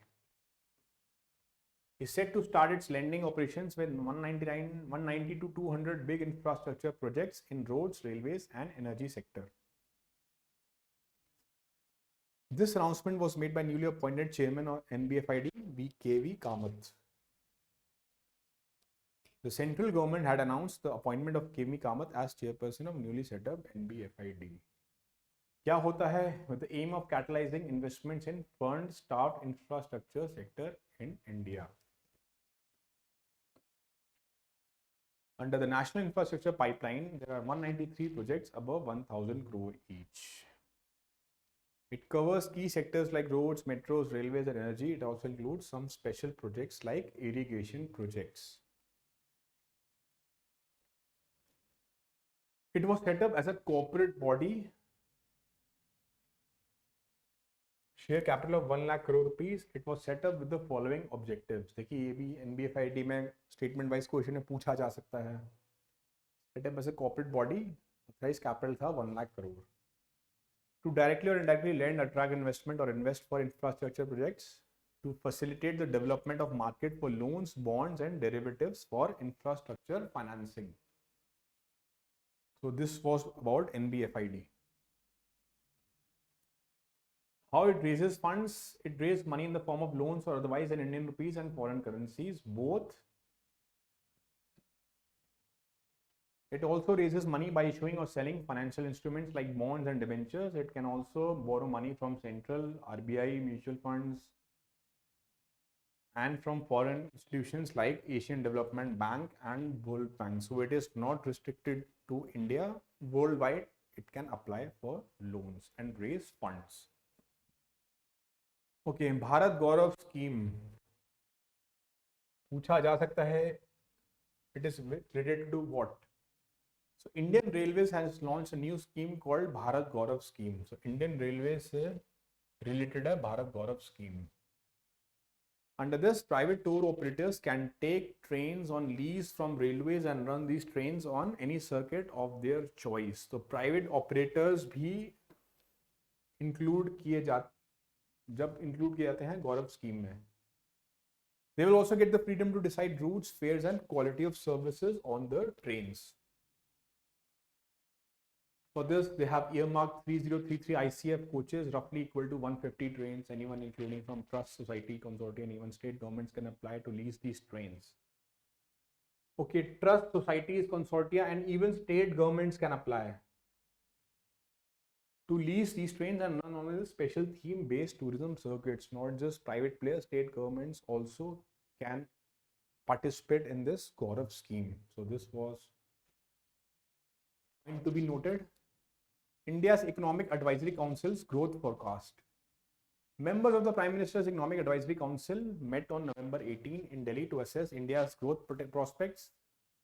The members were positive regarding real and nominal growth forecast in fiscal year 2022 and beyond 2023. So Niti Aayog serve as the nodal agency. पूछ सकते हैं for administrative planning, logistics and budgeting. It publishes annual economic outlook and review of the economy reports periodically. ये भी पूछ सकते हैं, तो आप नोट कर लीजिए.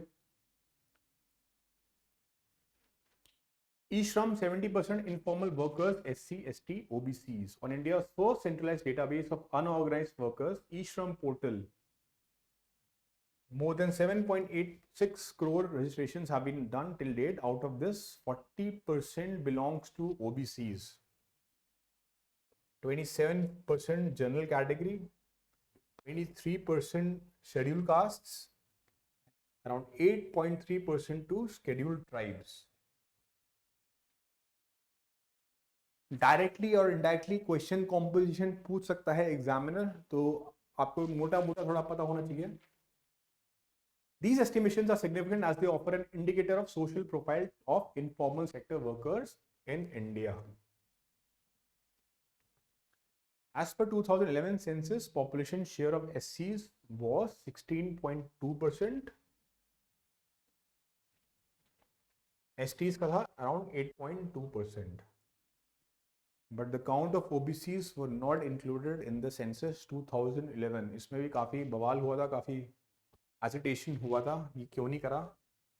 However, as per a survey conducted in 2007 by NSSO, it had estimated the population of share of OBCs as 40.9%.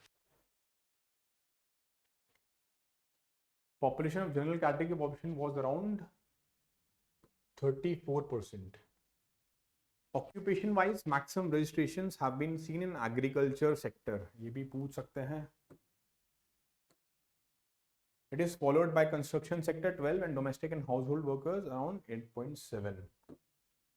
The E-Shram portal has been recording primary as well as secondary occupation of unorganized sector workers. Primary as well as secondary occupation.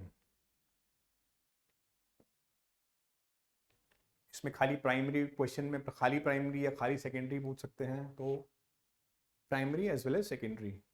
Workers in rural areas are routinely recording 2 occupations.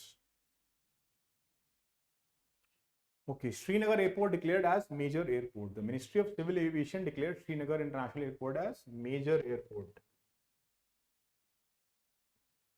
क्यों करा है, क्या होता है major airport, जानते हैं. Airport was declared as major airport by exercising powers conferred by section 21 of the airports economic regulatory authority of India.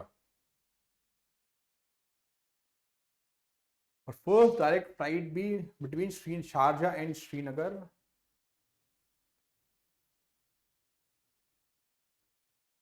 इसका मतलब क्या होता है, मेजर एयरपोर्ट देखिए वहाँ होता है जब एनुअली एक एयरपोर्ट पे ट्रैफिक पैसेंजर्स का 35 लाख से ज़्यादा हो, तो वो वाला एयरपोर्ट हो जाता है मेजर एयरपोर्ट की श्रेणी में. With this decision, tariff for aeronautical services at the Srinagar airport will be determined by Airport Economic Regulatory Authority. जानते हैं क्या डिफरेंस होता है. Central government can designate an airport as a major airport as per the act if it is entertaining annual passenger traffic of at least 35 lakh. Center is in part designated airport as a major airport by a notification. So for non-major airports, tariffs are determined by Airport Authority of India. Non-major airports के लिए, major airports के लिए हमारा था AEEA. AAI is a body working under the Ministry of Civil Aviation. AERA is a regulatory system working under the Government of India, is a statutory body. पूछा जा सकता है. It regulates the tariff and other expenditure and fees for major airports. It was established under the Airports Economic Regulatory Authority of India 2008. The body regulates tariffs and fees charged to airports and passengers. It also monitors quality of service of major airports. Minor के लिए है airport authority of India. ठीक है.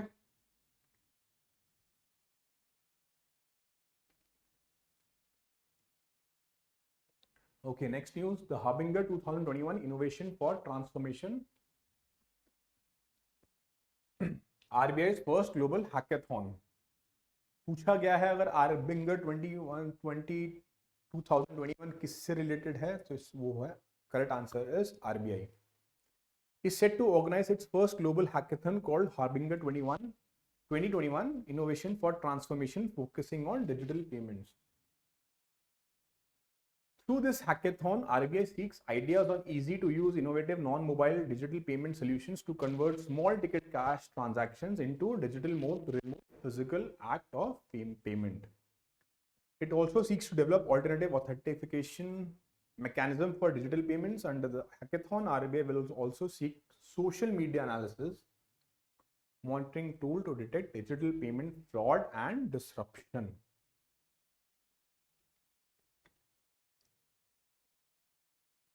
Okay, next, RBI proposes minimum 11.5% capital for 4 AIFIs.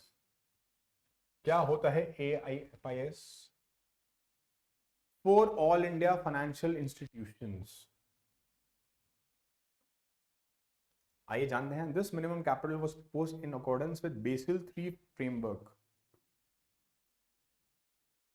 In the period of stress, stricter capital norms would be applicable to National Housing Bank, Exim Bank, Small Industries Bank of India, and National Bank for Agriculture and Development, that is your NABARD.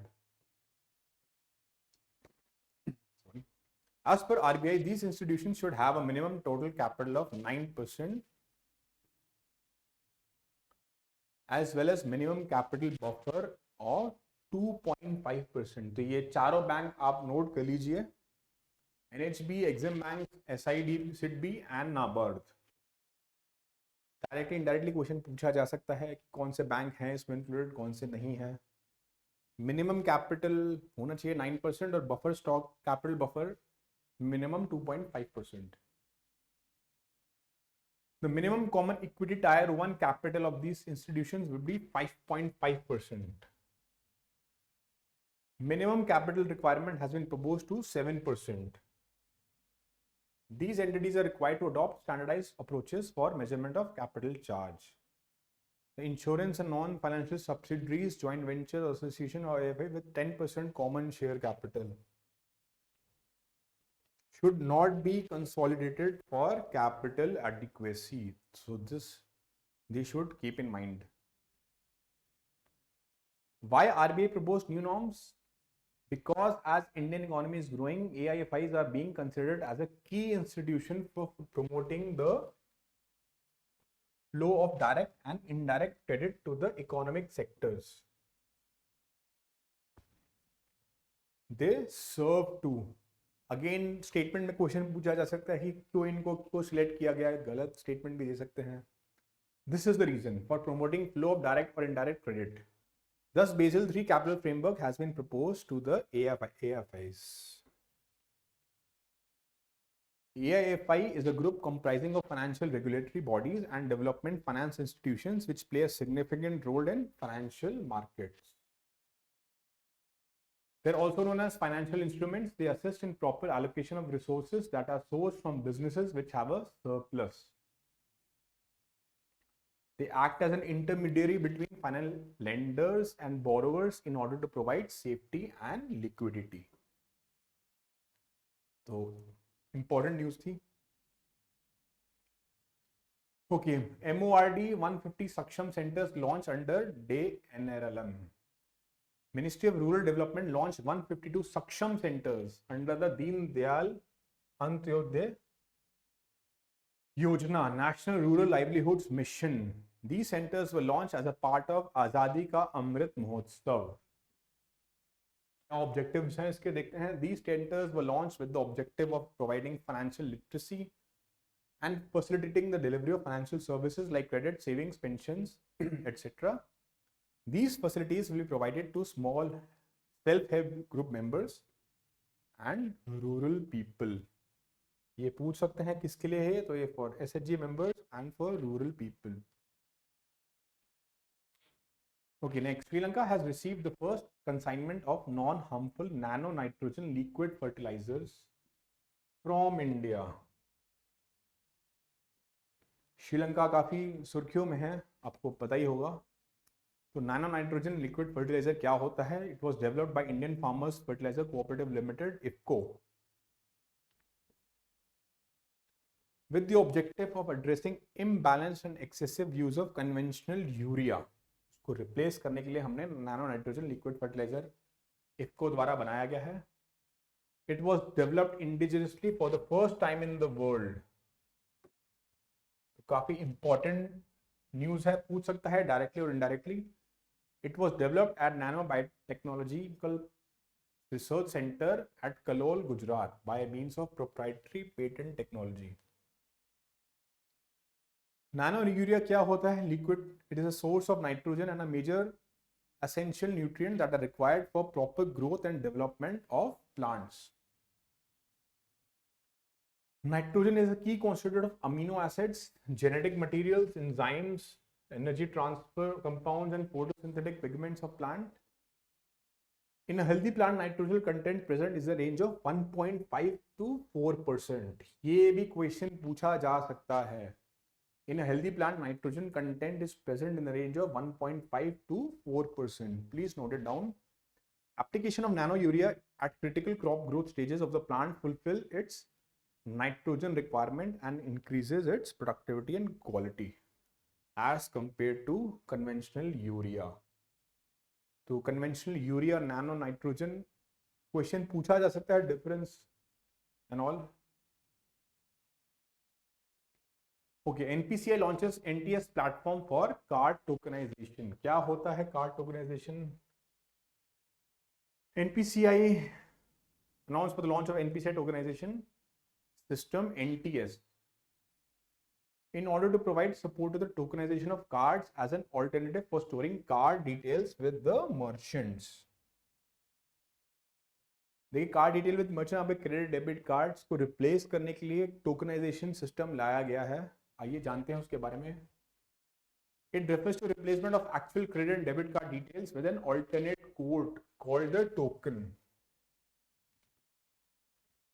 which will be unique for a combination of card, token requester and device.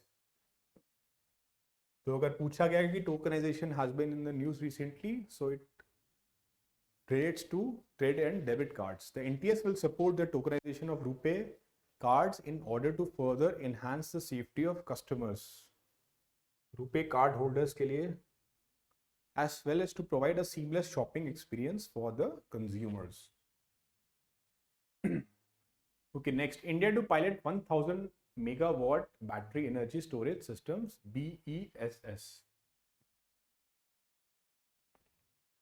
The central government has given its approval to invite the expression of interest for installation of pilot 1000 megawatt battery energy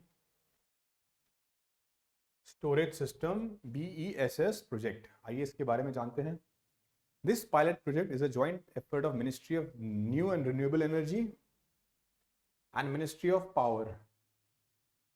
ये question में पूछ सकता है BESS में कौन कौन involve है? New and Renewable Energy and Ministry of Power. Both the ministries have been working on this in order to provide a roadmap for installation of energy storage system in India.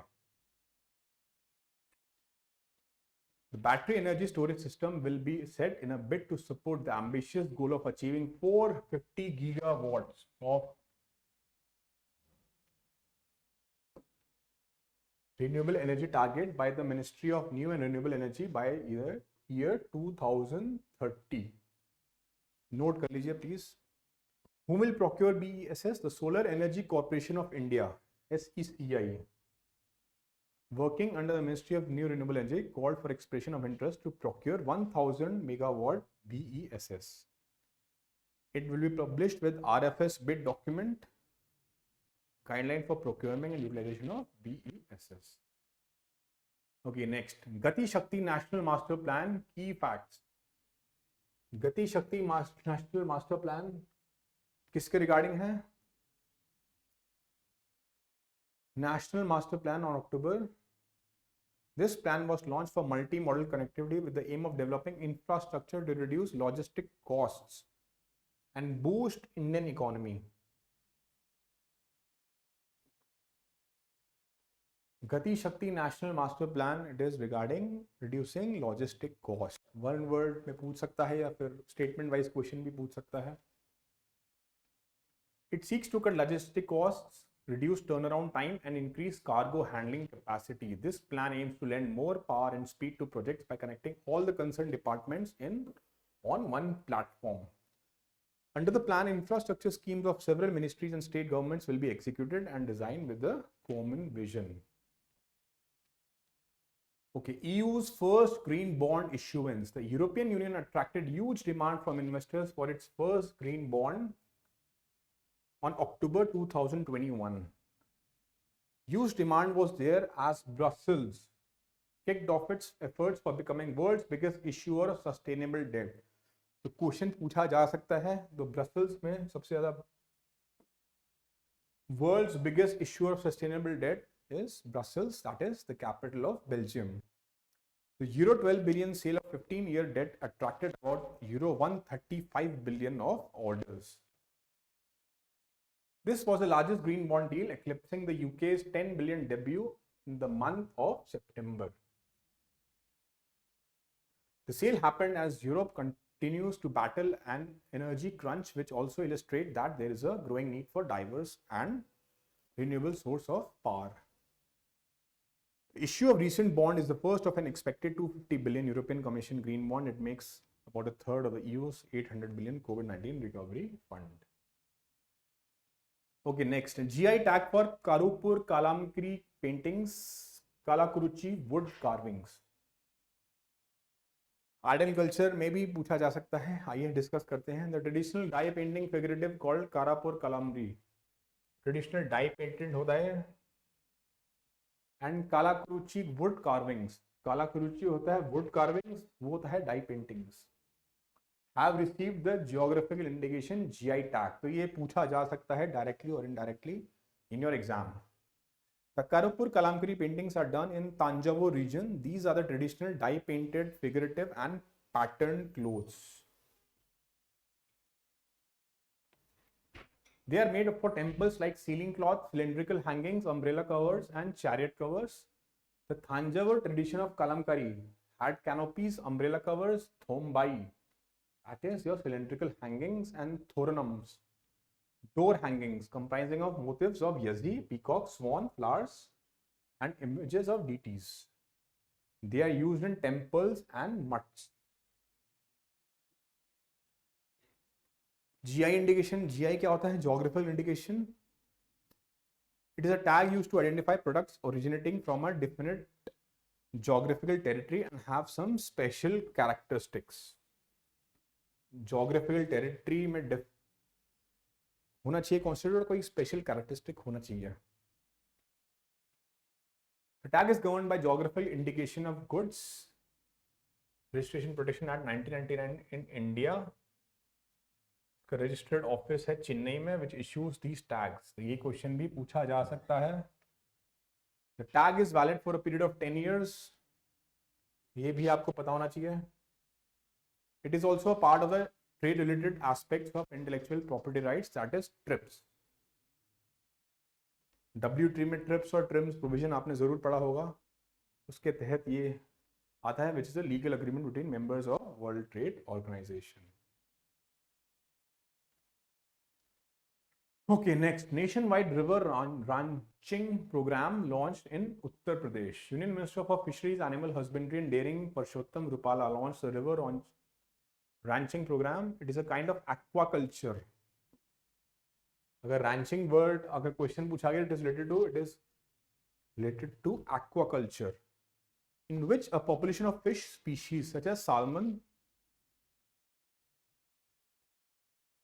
ये mostly आपकी north sea, that is Norway के आसपास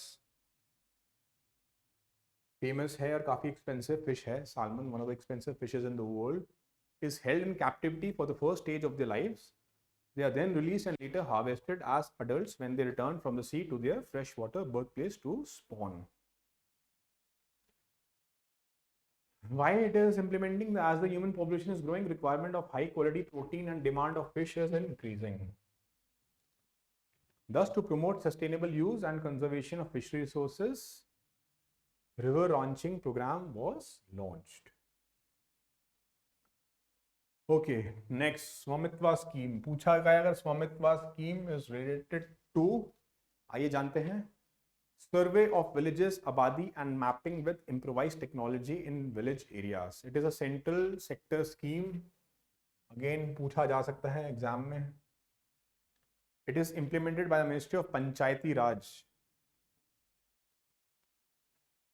The scheme is implemented with the aim of providing property rights to residents across rural areas. The Swamitva scheme is related to survey of villages. Scheme will also make way to use property as a financial asset by villagers to take loans and other financial benefits in urban areas. Also aims to demarcate inhabited lands in rural areas using latest surveying drone technology. Thus, the scheme also boosts the ecosystem of drone manufacturing in India. Okay, about PM Mitra. The PM Mitra Park stands for Mega Integrated Textile Region Apparel. PM Mitra. These parks will be established at greenfield and brownfield sites at different states. पता होना चाहिए आपको greenfield क्या होते हैं, brownfield क्या होते हैं. Establishment of the parks will benefit unemployed with 7 lakh direct jobs as well as 14 lakh indirect jobs. Established through a special purpose vehicle owned by state governments and center under a public-private partnership model. PPP model के तहत PM Mitra parks have been established. Okay, next, what is heliborne survey technology? अगर पूछा गया question में directly क्या heliborne किससे related है? Heliborne survey. The technology has been developed by CSI NGRI Hyderabad. The state-of-the-art technology will be used to map the groundwater sources in arid regions. Question पूछा जाए directly कि heliborne technology is related to mapping the groundwater sources in arid regions. Survey will help in utilizing groundwater for drinking purposes. Technology will provide high resolution 3D image for subsurface up to a depth of 500 meters below the ground level. Gold and social stock exchanges. The markets regulator SEBI has tightened norms for related party transactions on September 21 in order to boost corporate governance standards. It approved a spot trading in gold framework in spot trading in gold. आइए जानते हैं क्या है. With this approval, SEBI has made it easier for startup founders to retain control. It also eased merger and acquisition norms for listed companies. So according to SEBI, following entities would be counted as related parties. People or entities that are part of promoter group, entity with holding 20% or more in a listed entity, either as beneficial owner or directly during preceding fiscal. Entities with holding of 10% or more starting April 2023. ये तीनों consider होंगी as a related party. अब देखिए related party transactions क्या होती हैं. It will comprise of deals between listed entities or any of the units of entities with a related party. Approval of shareholder भी है, देखते हैं. As per the SEBI norms, approval of shareholder will be required in advance for material RPTs or for the deals which have a threshold value of either 1000 crore or 10% consolidated revenue, whichever is lower. पूछ सकते हैं आप, values change कर सकते हैं, ये आप please note कर लीजिए. Any transaction which is benefiting a related party directly or indirectly would be require approval of audit committee and shareholders of the listed firm. Okay, next, KVIC sets up Odisha's first silk yarn production center. KVIC, Khadi and Village Industries Commission, KVIC has started a historic initiative to set up first ever Tussar silk yarn production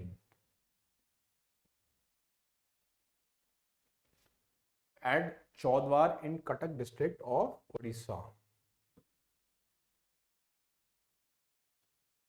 देखिए ये KVIC अभी news में, KVIC के chairman हैं, उन्हें अब दिल्ली का lieutenant governor नियुक्त किया गया है. So this center will ensure local availability of Tussar silk yarn, reduce the silk production cost. पूछा जा सकता है कि Tushar silk yarn and create local employment. Tussar silk is one of the finest varieties of silk. It is distinguished by its coarseness and porous weave, giving it a rugged and rustic appearance. The Tussar silk yarn, Cuttack district in Odisha, Chaudhar. Significance क्या है इसका? Opening of the Tussar silk production center is of great significance because 75% of the khadi fabric is in the Odisha state alone. So it is known for its exquisite silk production, particularly in Tussar variety. This industry provides livelihood to thousands of tribal people, particularly women in the state. तो उड़ीसा की वैसी आपने साड़ी बहुत famous होती हैं, आपने जरूर सुना होगा. तो Tussar silk is one of them. PFRDA to observe National Pension System Divas. The PFRDA is set to observe National Pension System Divas on October 1. PFRDA के बारे में हम पहले डिस्कस कर चुके हैं पहली वाली स्लाइड्स में. Regulatory body under the jurisdiction of Ministry of Finance. बहुत लोग कंफ्यूजन है, पर मिनिस्ट्री ऑफ फाइनेंस के अंडर आती है. Looks after overall supervision regulation of pension across India. Regulator of NPS होता है, ensures orderly growth development of the pension market. Members कौन कौन से थे? Chairman and 6 members. Out of this, at least 3 shall be whole time. हम पहले ही discuss कर चुके हैं. They are appointed by the central government. Which act was passed set up PFRDA established on August 23 by resolution passed by the Government of India? Later in 2013, pension fund PFRDA was passed and was notified in year 2014. Okay, next, Patents Amendment Rules 2021 highlights. The Patents Amendment Rules came into effect on September 21 by amending the Patent Rules 2003. Important है, देखिए क्या हो. By amending the rules, Union government has reduced the patent filing and processing fees by 80%. Reduce कर दिया गया है. That is a very good news. This reduction in fees is at par with similar concession available to startups under the Startup India initiative and to encourage greater participation of educational institutions. SIPP scheme, Department of Promotion of Industry and Internal Trade has launched the scheme Facilitation Startups Intellectual Property Protection SIPP in order to provide facilitators with filing and processing of their applications. Okay, next, ARAI developed charger for electric vehicles. ARAI, Automotive Research Association of India. Indigenous charger for electric vehicles in order to give a push to EV ecosystems in India. Currently, mobility chargers are imported, obviously mostly from China. So ARAI focused on developing these indigenous chargers. They are cost effective and boost the local economy.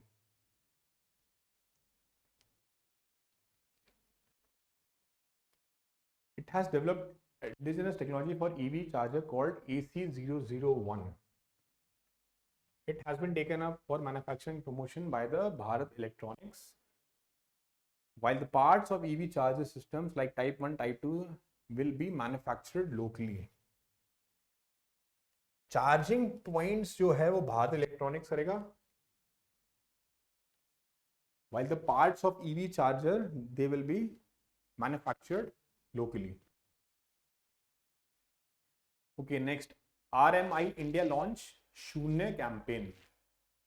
The Shunye campaign is an initiative to work with consumers. देखिए शून्य campaign अगर पूछा जाए, शून्य campaign related to which?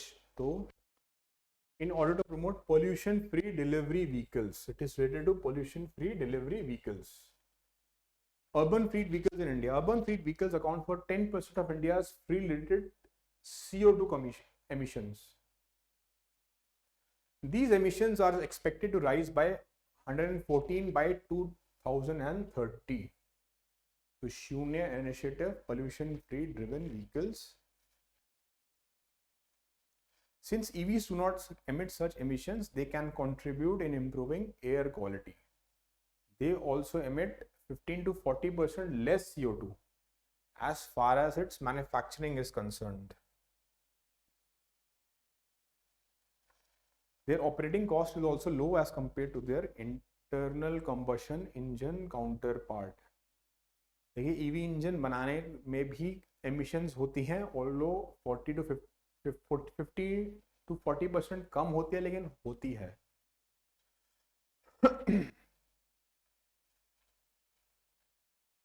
Okay, 81 bonds. क्या होते हैं 81 bonds? India's largest lender, State Bank of India, announced on September 3 that it has raised 2 additional Tier 1 81 bonds. They were raised as a coupon rate of 7.72%. SBI ने raise करे हैं 81 bonds. It is the first such issuance in domestic market after the SEBI notified new rules. SBI has AAA credit rating from local credit agencies. पता होना चाहिए. While the 81 offering is rated AA+. This is the highest rating in India for such instrument. So 81 bonds, इसकी locally जो credit firms हैं उन्होंने rating दे रखी है AA+. ये अभी तक की highest है for such instruments. SEBI was also the first lender to raise capital through offshore 81 bonds in 2016. क्या होते हैं T1 bonds? They are also called perpetual bonds. They carry no maturity date but are having call option. इसकी maturity date नहीं होती.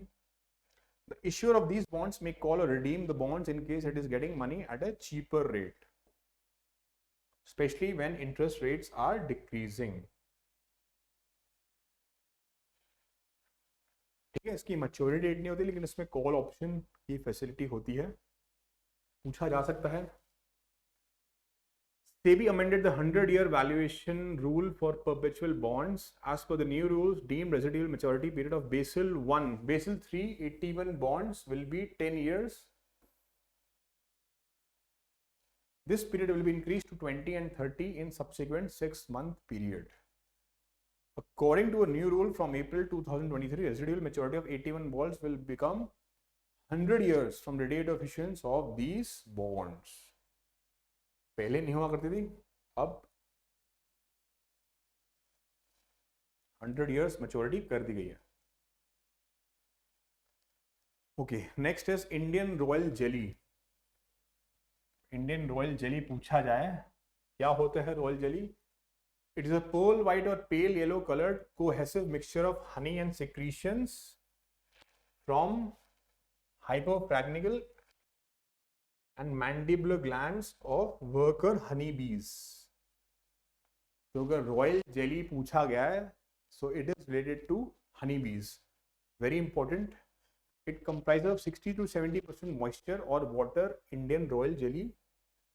It meets the ISO prescribed standards by Food Safety Standards Authority of India (FSSAI) in 2019. पूछ सकता है directly or indirectly about the Indian royal jelly. It is produced artificially by encouraging bee colonies to produce queen bee that is grown outside its natural habitat. Larvae in the queen cells are fed with royal jelly. It is harvested when maximum amount gets accumulated on the larva turning 5 days old. या please note कर लीजिए, important है. It is stored at सब zero temperatures just after production. ये भी पूछा जा सकता है कितने टेम्परेचर पे से स्टोर किया जाता है. During packaging as well as consumers ends. Preferred temperature to store fresh royal jelly is below -20 degree Celsius.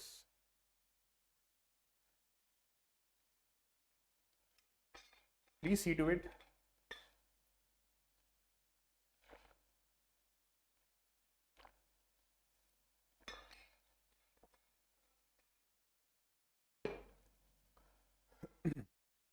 Okay, next.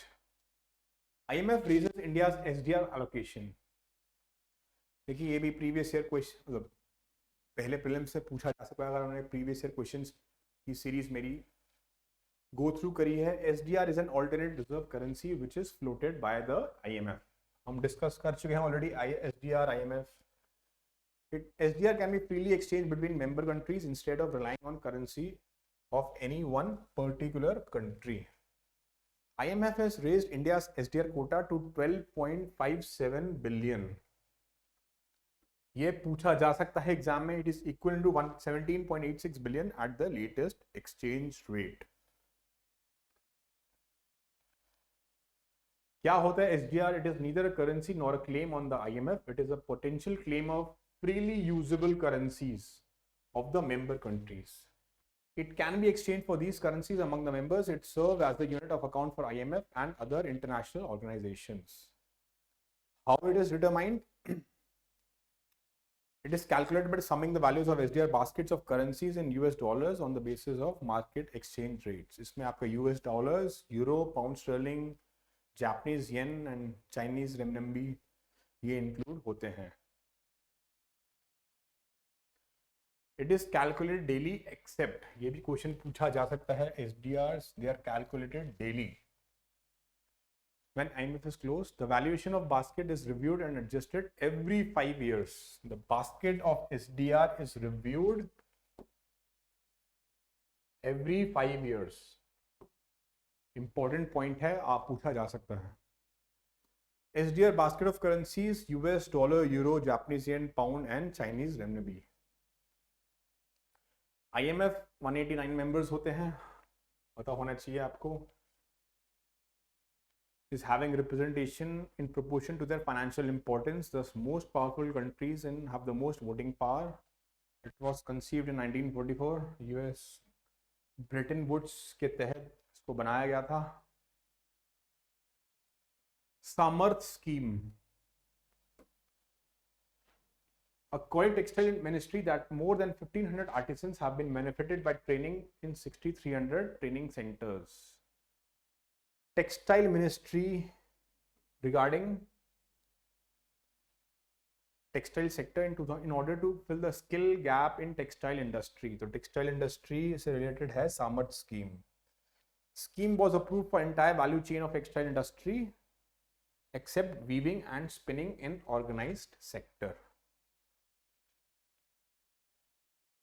It is currently known as Samarth scheme. Implementing agencies for the scheme include textile industry, institution, organization of ministry, training infrastructure, deputy training on Australia.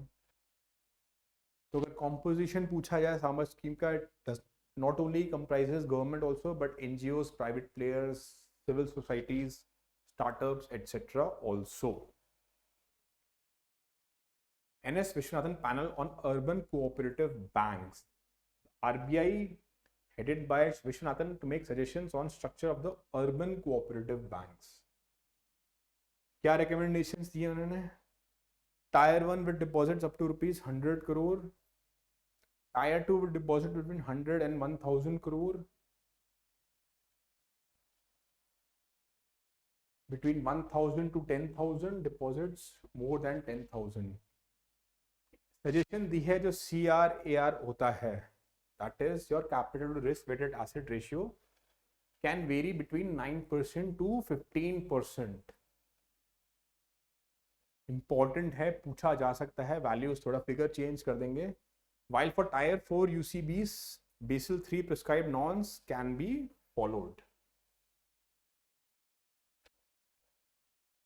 It suggests separate ceilings for loan against gold ornaments, loans and unsecured loans for different categories of UCBs.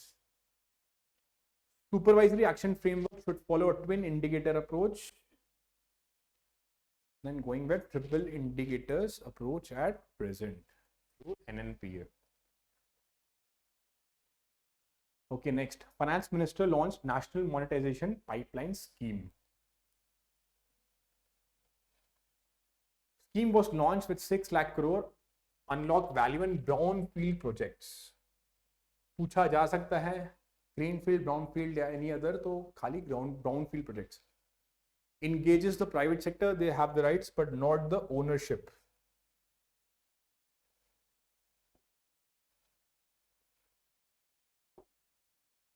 देखिए बहुत सारे news में बहुत सारे students को confusion है कि asset monetization और सिमिलर डिसइन्वेस्टमेंट, ऐसा बिल्कुल नहीं है.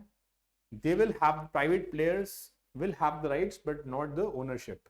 Scheme will be using the funds for infrastructure creation across India. Next, Lok Sabha passes Insolvency and Bankruptcy Code Bill 2021. A default does not exceed 1 crore for the initiation of pre-package resolution process remains unchanged. The government also amended the insolvency by putting forward an ordinance that provides for pre-package resolution process for MSMEs.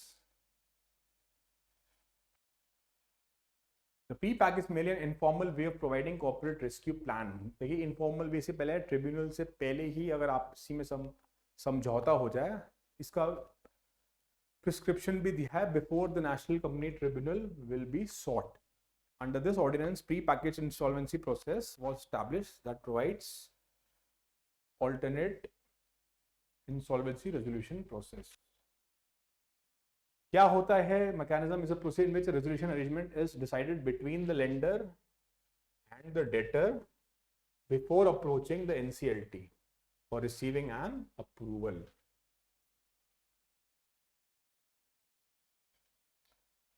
Corporate Insolvency Resolution Process CIRP. Under the existing Corporate a maximum number of 270 days is provided for the resolution process. देखिए existing जो था ये CIP process था उसमें 270 days के अंदर आपको सुनवाई करनी थी. अब इसको time limit will be reduce and the participants will get 90 days. 270 से 90 डेज कर दिया गया है and NCLT will have to approve them in another 30 days. Resolution plan submit कर 90 डेज तक कर सकते हैं और उसके भी 30 डेज के अंदर अंदर आपको सुनवाई करनी पड़ेगी. An MSME not having met its 10 lakh payment obligation could either initiate a pre-packaged bankruptcy with the approval, or the lenders who are representing the 66% of debt of business could themselves initiate the process in case of MSMEs. Okay, next, Deposit Insurance Credit Guarantee Corporation Bill. According to these, up to rupees 5 lakh of funds will be provided to account holder within 90 days, being put under moratorium in the RBI. ये आप याद रखिए, up to rupees 5 lakh को within 90 days. The deposit insurance premium has also been raised by 20%, effective immediately, and maximum limit premium is 50%. 20% से 20% raise कर दिया minimum और maximum 50%. The current rupees 5 lakh deposit insurance cover was raised from 1 lakh in the 5 पहले 1 लाख था उसको सीधा 5 लाख कर दिया गया है in the year 2022. Depositors normally have to wait for 8 to 10 years for the liquidation of distressed bank. With the change, within 90 days they will get insurance money without having to wait for the distressed banks to get liquidated. Okay, next, center takes control of district mineral funds from states. District mineral funds ये भी पूछा जा चुका है prelims में. According to Ministry of Mines, this move was necessitated because there are instances where funds of DMF are being transferred to Treasury or Consolidated Fund of State or Chief Minister Relief Fund. This in turn was defeating the purpose of creation of DMF, District Mineral Funds. क्यों बनाया गया था? According to MMDR, the state governments are mandated to establish DMFs in all districts for the benefits of persons affected by mining related operations. इसके लिए बनाया गया था, पर वो जो फंड्स का वो कहीं और उसका यूसेज हो रहा था, इसी चक्कर में ये कदम लेना पड़ा सेंट्रल गवर्नमेंट को. Composition functions of DMF as may be prescribed by state governments earlier with an amendment was added, were done at state level by the state governments or any other state level agency. DMFs are required to use the funds for welfare of persons and area affected by mining related operations. Thus, the tribal population are principal beneficiaries. प्रधानमंत्री खनिज क्षेत्र कल्याण योजना के तहत ये आता है. ये आप नोट कर सकते हैं, इंपॉर्टेंट है. Okay, National Asset Reconstruction Company, key facts. It has finally become a legal entity registered with Registrar of Companies. ये question आ सकता है. Key points. It is also called as bad bank. It is considered as a one-step solution for banking system stressed assets menace. Under the first phase, 22 stress accounts amounting to 89,000 crore has been. With this, 2 lakh crore worth of bad loans accounts will be transferred to newly incorporated bad bank. SBI is expected to transfer bad loans worth rupees 20,000 crore, PNB 8,000 crore, Union Bank, NARC. It has an authorized capital of 100 crore and paid up capital. पूछ सकते हैं ये statement अगर question पूछा जाए about NARC. 16 banks, 12 state-owned banks and private banks will invest in NARCL. देखिए ये है important point note करने वाला. Canara Bank will have the largest share in NARL with 12% stake.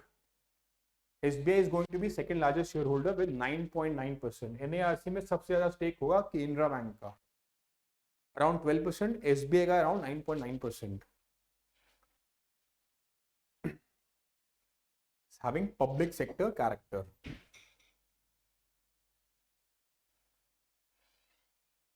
ठीक है, ये चीज इंपॉर्टेंट थी, please note it down. India raises its share in world market capitalization. As per Bloomberg data, India accounted for 2.6 of world market capitalization. India raised its share in world market capitalization as compared with long-term average of 2.45 when first wave had affected the global equity markets. Since then, equity share has been rising. India's market increased to 66% in 1 year to 3.2. It outpaced the 41% growth in global capital marketization. Indian equities have delivered a return of 49% for the past 1 year. ये भी पूछा जा सकता है. ठीक है. Market cap क्या होती है? It is a market value of outstanding shares of publicly traded company. It is equal to share price multiplied by number of shares outstanding. ये हम पहले भी डिस्कस कर चुके हैं. It is also act as a determining factor in some forms of stock valuation. Cabinet approves BharatNet PPP model. Under this revised proposal, BharatNet will now extend to all inhabited villages beyond gram panchayats. पहले ग्राम पंचायत तक सीमित था, अब beyond gram panchayats also. So question can be asked, BharatNet PPP model, it will be beyond gram panchayat level also. Revised strategy also includes creation, upgradation, cooperation, maintenance and utilization of BharatNet by concessionary. FAME scheme. Government has decided to extend adoption of electric vehicles, faster adoption and manufacturing of electric vehicles, phase 2 by 2 years. So FAME scheme, electric vehicles adoption or manufacturing pe hai. This scheme is a part of National Electric Scheme was launched to encourage electric vehicles by providing subsidies. It was launched in 2 phases, started in 2015 and 2019. Phase 2 19 में 19 में start हुआ, 24 में खत्म होना है, earlier 2022 तक होता. It is monitored by Department of Heavy Industries. ये क्वेश्चन पूछा जा सकता है. फेम स्कीम जो है हेवी इंडस्ट्रीज के तहत आता है. New definition of small and medium companies. Ministry of Corporate Affairs has expanded the definition of small and medium sized companies. Highlights, as per expanded definition, companies is an unlisted company, a bank and an insurance or finance with sales up to rupees 250 crore and borrowings up to rupees 50 crore. अगर sales 250 crore तक है और borrowings आपकी 50 करोड़ है, तब आप small and medium companies में आ सकते हैं. अर्लियर ये 50 करोड़ और 10 करोड़ रिस्पेक्टिवली था. They are permitted to avail number of exceptions. Also, it will reduce complexity of regulatory banks. Which companies are classified as SMCs? Banks, insurance companies, financial institutions, and listed companies cannot be classified as SMCs. Any holding company or subsidiary which is not an SMC cannot be classified as SMC. तो वही 250 crore sales and 50 crore borrowing, अगर ये meet कर रही हैं less than, तो URN can be called as an SMC. They are completely exempted from filing cash flow statements. They can avail partial reporting exemptions in areas like reporting on employee benefits obligations, for instance, on pensions. They are exempted from providing detailed analysis. They are also exempted from reporting diluted earnings per share in their filings. Okay, RBI new dividend payout norms for NBFCs. RBI ने guidelines issue की हैं for dividend payout. Will be effective for declaration of profit for financial 2021 and onwards. Board of Directors will consider the proposal for dividend. Net NPA ratio आपका होना चाहिए less than 6% in large of the 3 years, as well as the close of financial year for which dividend is being proposed. For NBFCs that do not accept public funds and do not have any customer interface, no specific ceiling. has been set out. Maximum dividend payout ratio for core investment companies has been set at 60%,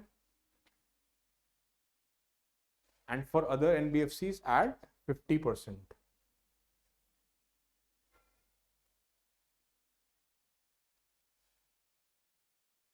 ठीक है. Okay friends, that's all for today. I hope ये video आपको बहुत बहुत मदद करेगा in your upcoming exams. मैंने try करा है कि जितने भी इंपॉर्टेंट न्यूज़ है उसका डिटेल एनालिसिस करा हमने, और कैसे क्वेश्चंस डायरेक्टली और इनडायरेक्टली पूछे जा सकते हैं एग्जाम में, ये भी मैंने डिस्कस करा.